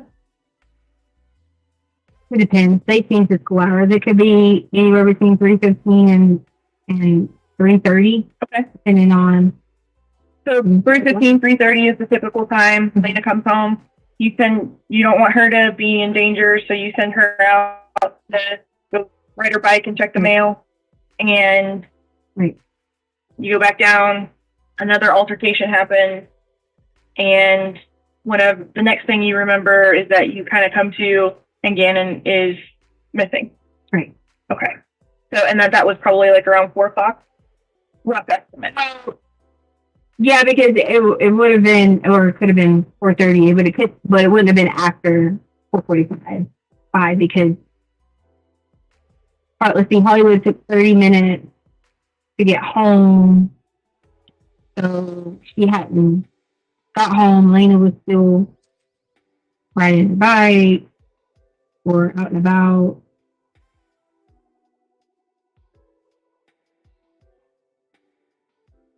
Yeah, it had to be 4-ish. Okay.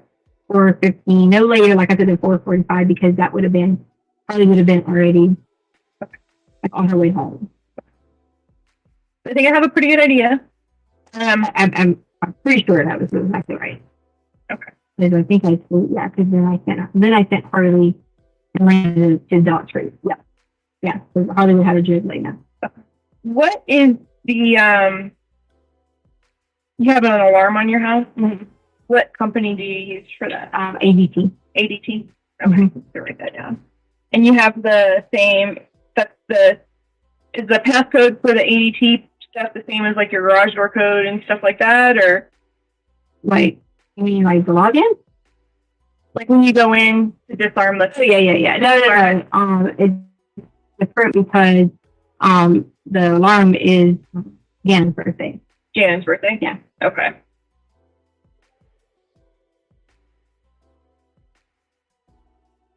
Okay.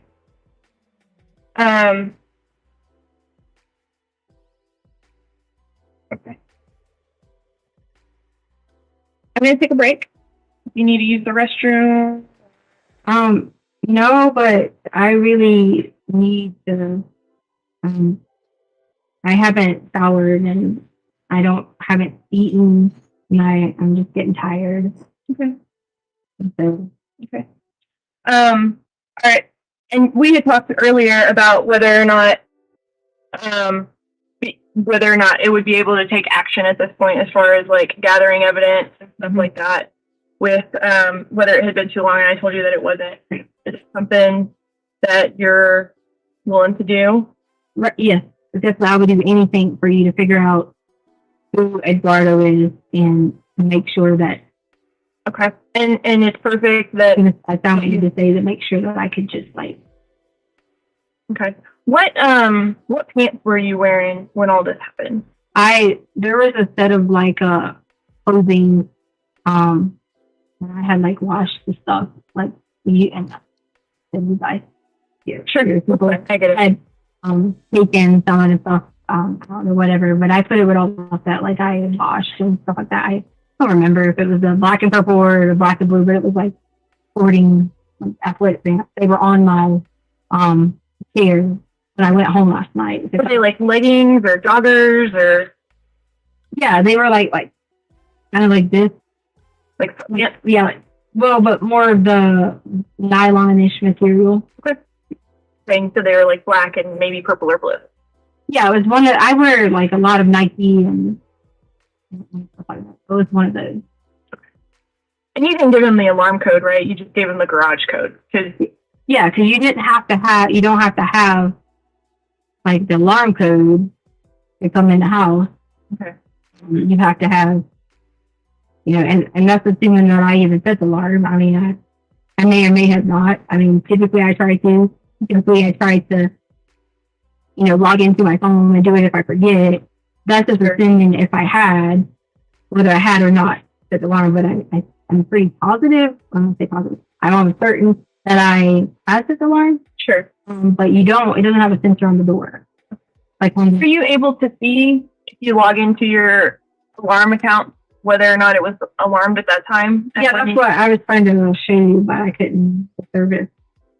Okay. You might need to like plug into the Wi-Fi or something like that. Yeah. To do that. And there's open Wi-Fi. It's like EPC. Yeah. It doesn't require a password or anything like that. If you want to do that, can you use the restroom or anything like that? No, I'm actually, am I like free to leave or? We're not holding you here. We'd like to get you over to the hospital for that. I would totally do that, but I really am. I just want to get some food and take a minute, and I can drive myself to the hospital. I don't want to feel like I'm some, person they're going to look at differently because I am showing up with, please some people, and that's why I asked you where the secret, like where people would know, because I understand you have a goal and a purpose, and that is our common purpose to have done here. Mm-hmm. But I also am thinking about how emotionally. Yeah, and I get that. And so I will tell you that if we drive you over there, we don't go in the front. We go in a back way. So you wouldn't be seen by the general public or anything like that. And obviously we're not in like uniforms. Everything is concealed, all that other stuff. So it's not like we walk in with a scarlet letter or anything else like that. So, okay. Let me go check on a couple of things really quick and then be right back. Okay. Okay, you said I was free to go. Are you wanting to leave right now? I'm really hungry. I'm thirsty. Look at my lips. They're chapped. Okay. They're like really bad. Okay. I mean, you guys know it's not like I don't answer or talk to you or anything like that. Okay. I've kept some communication with you. Okay. Can you give me just a few minutes to just check to make sure that I covered everything that I need to cover, and then I'll come back in? She said that I would be able to go. Like, she didn't say I would be. Like, I'm sure I've been here hours, and she said specifically that I would be able to go. And I'm not saying that you can't. I'm asking if you can give me a few minutes. I think if you can just call me, or I mean, I still have like, I have to maintain my mental health in this situation, and that's very important. Mm-hmm. And I just want to go. My lips are burning, and I want to take a shower. I mean, look at my fingers and all those things. Right. So it would be better to get the forensic exam done over there, like before you shower. Not like cleaned. I'm not doing like as in shaved and things like that. I'm not doing that. I haven't showered in 2 days. I like that. That's disgusting. I'm not doing that. But I will gladly go. Well, I mean, if you're saying you want to go take a shower before you go get the thing done? I didn't say I was going to go take a shower. I said I need some time to just rest. I'm exhausted. I want to take a shower. My hair is nasty, and I'm not going over there like dirty, smelly for someone to But you realize that's how we gather evidence, right? So if you go take a shower right now, and I understand that you're like uncomfortable, right? And that you want to take a shower, Right. so that's why I would like to get you over to the hospital to get the exam done. Okay, well, then I'm driving myself there because I'm not getting escorted to an exam when I'm already going through a difficult time with having someone violate my body to whether you go in the front or the back. I mean, am I not allowed to take myself there? I didn't say that at all. I'm trying to figure out, and I'm trying to impress upon you, like, if you go take a shower, then you wash away the evidence. I don't understand. I just said. And you said you weren't going to go over there while you're. Yeah, I don't want to get dirty. I can at least go freshen up or something. Like I'm. Okay. All right. I'll be right back. Okay, so you tell me how to leave? Please. I have to go over here. Let me get somebody to escort you out. Okay.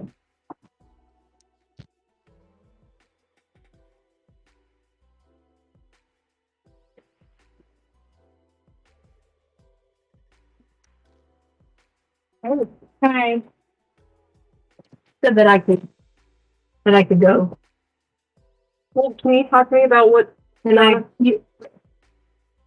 you told me I could. I know, but I'm left. I understand that. I'm left. I just want to get the fill in. So I have a couple questions about Sunday, if you're okay filling that in. I know you're tired. I'm tired. I said that I could. So I just want to take a break. That's all I'm asking for. Where do you want to? That means I want to go to rest. Like she said, I could drive myself to the hospital, so I just don't want. What do we need to go? Am I able to just go? I mean, what do you mean? Am I okay? If I've been hearing about a hospital, I mean, what's going on with that? This is why this is frustrating because I have already given her information that you guys can fully like watch and see, and you can know why I'm going to the hospital because she wants to get DNA, like or to have your body checked. So, right. Were you guys very close? When did that happen? It happened on Monday. On Monday? What? I can't right now. I'll go through it again. I can't. Okay. So let me make sure that we've got everything lined up for a singing exam. That's what you're talking about. Yeah, right? she's gonna do that, and I'm gonna just take a break. I want to get food. Look at my lips. So chapped. I haven't. You want some food? I know. What do you want to eat? Okay, she just said I could be escorted out. Okay. And I promise you have my number. I haven't not. You're done with all this? Right, I haven't not communicated with you. I have been. Are you done with that cook? Nothing, but can I not take it? You can if you want. I just didn't know if you were done with it. We recycle them too. So okay. Hang tight for me just real quick. Let me make sure that she doesn't have any other questions because But you just said I get that. Let me double check with her. she said I could go. That she Finish up the interview. I don't know. holding me here. I'm not holding Okay, you. so can someone lock me out? You want to go? You want to leave? I will clearly answer your questions. I just want to take a break. Like I've literally done followed all your. Where do you want to go for your break?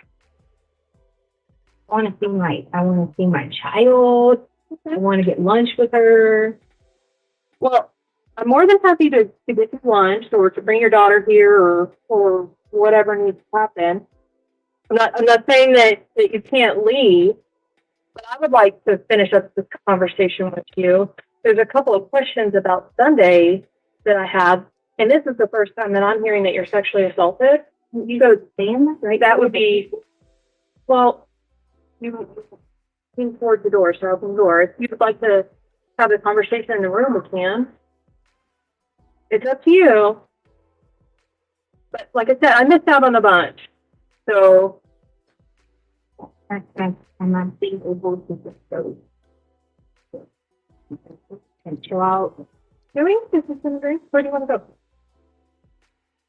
So am I not allowed to? I'm clearly asking the question. I'm trying. So I guess our communication isn't the greatest at this point in time. Are you wanting to leave the office to go get something? Okay, yes, I clearly have, you have my number. I'm not going to not answer you. The answer was, I'm baseball. How are you? Good, good. So, Yes. so let me talk to you.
man, I just want to get directions. I get.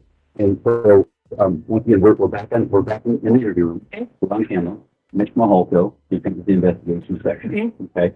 So at this point in time, we were just a step outside and tell me if I'm wrong, that you decided that you wish to leave and that there's no problem with that. I asked if, You didn't ask, you took. at that point in time, you really, me, I You didn't relinquish the money, you took it. I kept the phone and I told you that we would be applying for a search warrant. So you said applying. I'm not getting anywhere. I literally just need directions. I mean, I have family numbers in there I don't have. You're going to be applying for a search warrant. Is that understood? I'm gonna ask you one favor. You let me find out, or you show me something that you can legally take my phone and you don't have a search warrant yet. You show me that. Can you show me that? Can you show me that? We're being video recorded. I understand, but could you show me that, sir? Because that feels like that's kind of a little unconstitutional. And if that's the case, that can be something that you do right now. That sounds At this point, we're going to go ahead and hold on to this phone. okay. Can I use another phone if I'm an attorney? That is unconstitutional. There are multiple phones here. So I'm not hiding anything from you. I just want directions. I want to be able to call my family. No, you don't understand. No, you don't. You are doing something that's unconstitutional. You need a warrant, have it. Thank you. So we're going to hold on to this. We are applying. But why? You don't even have a warrant yet. I just want directions. I want to get directions. I don't know. I want to be. Oh, wow. That's all. That's all I want. That's the call. You can. It's not about the phone or the number. That's the call. So Leticia, at this point.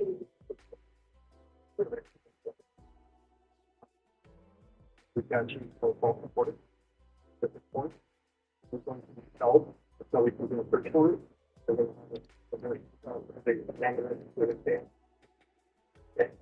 Okay, so I'm going to hold you here until we get that search. Do I have to sit in the room? Yes.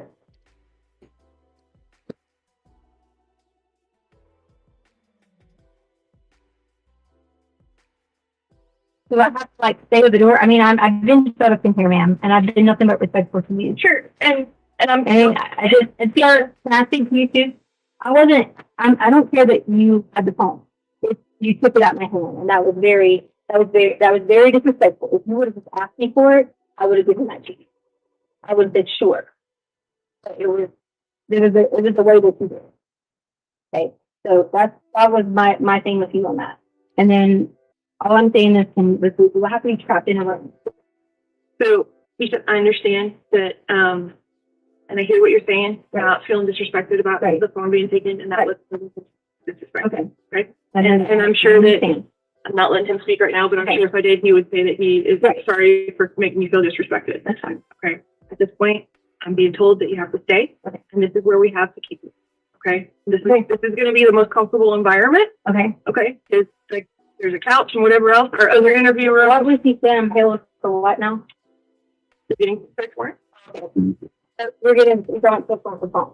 For you, For me, what's needed? because you've given us multiple different stories. Oh, you're talking about like the thing you said on it. Yep. Oh, I was like, okay, I got it. I see what you're saying. I got it. Because at this point, you have evidence potentially on your body. I got it. I'm sorry. I see what you're saying. Okay. Well, can I at least like go to the bathroom and like No. wipe off? Nothing. I can't see nothing. I can tell you that a forensic nurse examiner is accustomed to. So, yeah. We're not telling you can't go to the bathroom. Okay. What we're telling you is that you can't go into the bathroom. No, I didn't see that. I had to like Hold up. Hold up. And I've offered you the opportunity multiple times to go to the bathroom. I know, but I wanted to think. Hold on. Okay. So here's the thing. Okay. I don't. You can take whatever you want from my life. Right. We're not saying that you can't go urinate or defecate if that's what you need to do. Okay. What I'm telling you that you can't allow to have happen is you go in there and get paper towels and begin wiping possible evidence off of your body. Do you want to watch me? We will get back with you and we'll get you to the bathroom here in just a minute. Okay. Okay? So just have a seat for us and we'll be back with you. Just watch me. What about like the older drinks or something? I don't know.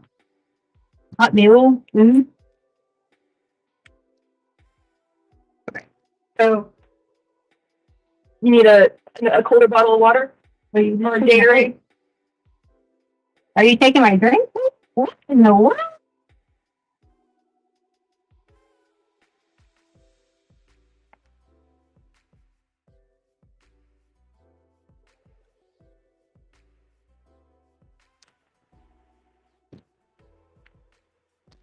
Am I able to make a phone call? Can I make a phone call? You said I could make the phone. Yeah. I told you I'm going to say that. We're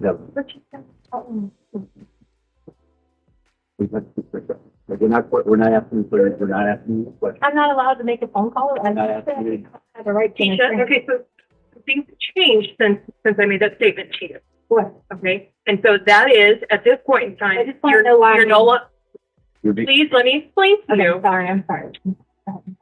Things have changed. Initially, you were free to leave. Right. And, you could stop answering questions. Right. Whenever you wish, et cetera, et cetera. Now, Okay. through the course of the investigation, we have reason to believe that you potentially have evidence on your body, and we're applying for a search warrant. So basically, that's what it was. You You're want not to put me there.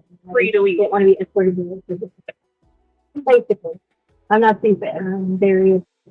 We know you are. We know Okay. you're very educated. So, and then somebody who's very educated, we're trying to get you to, operate with it. Here's the thing, because you've already said that you didn't want us to do that, now we have to go through the process of getting a search warrant because you've already declined that I option. understand. So it's gonna take a little bit longer, Okay. and right now I need you to have a seat on the couch. But I cannot call him back. I can't call him back. Right now, you're being held. Okay.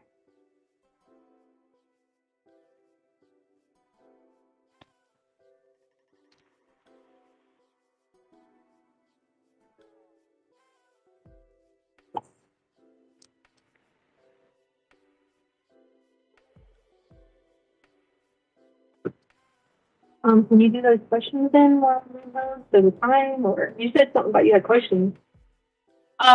You've already asked for an attorney. No, I was Out in the hallway, you said, do I need to call an attorney? I'd like to make a phone call and all that stuff.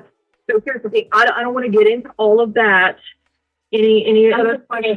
confused Because you've already said. I was saying for attorney to ask him, am I know, and not the thing against is, you? I do not want it to be misinterpreted in any way, shape, or form. Right. Okay? So we're gonna hold off right now. So you're saying you don't have those questions asked me while we were saying? Not at this point in time. Okay? If something changes, I will let you know. Okay.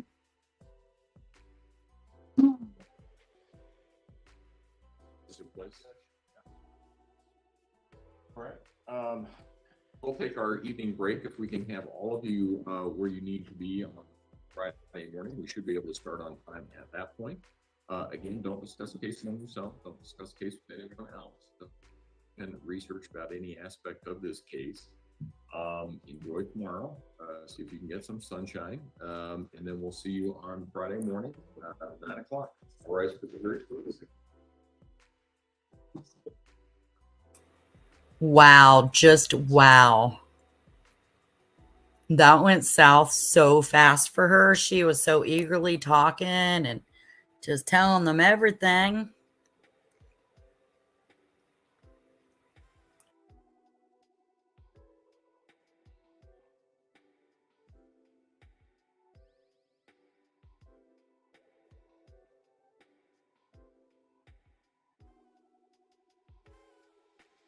Thank you. We all be seated. Record should reflect the jury has left the courtroom. Is there anything we need to take up outside the presence of the jury at this point in time? No, Your Honor. Defense? No, sir. Okay. All right. As I said, my docket tomorrow is virtual, so you can leave everything here. There's not going to be anybody else here except for myself and Mr. Sproul. So you can leave everything here if you want. It's up to you. If there's something that you want to lock up, let us know. We can put it in the evidence closet. Thank you, Judge. And get out of here. So, see. All rise.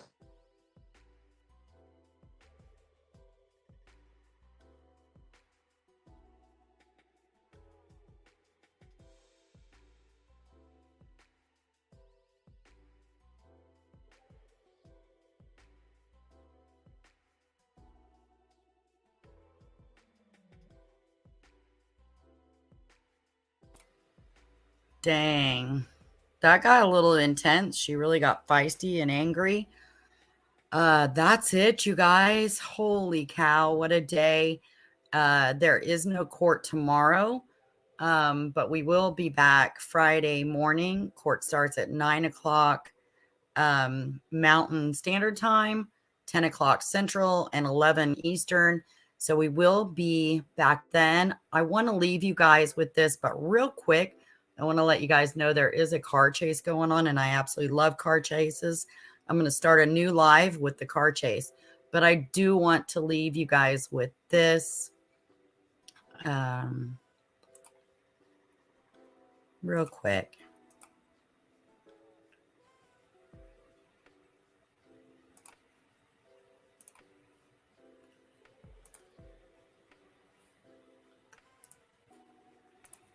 I just want to leave you with these beautiful pictures because this is really what it's all about. It's about justice for sweet Gannon.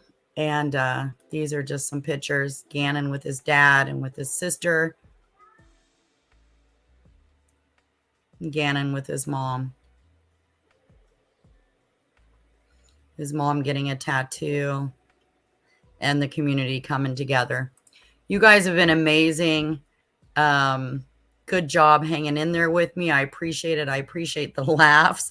We definitely had some. There was no other way to get through it without laughing. And you all have been great. Deanna, thank you for being here every day with me. I truly appreciate your company.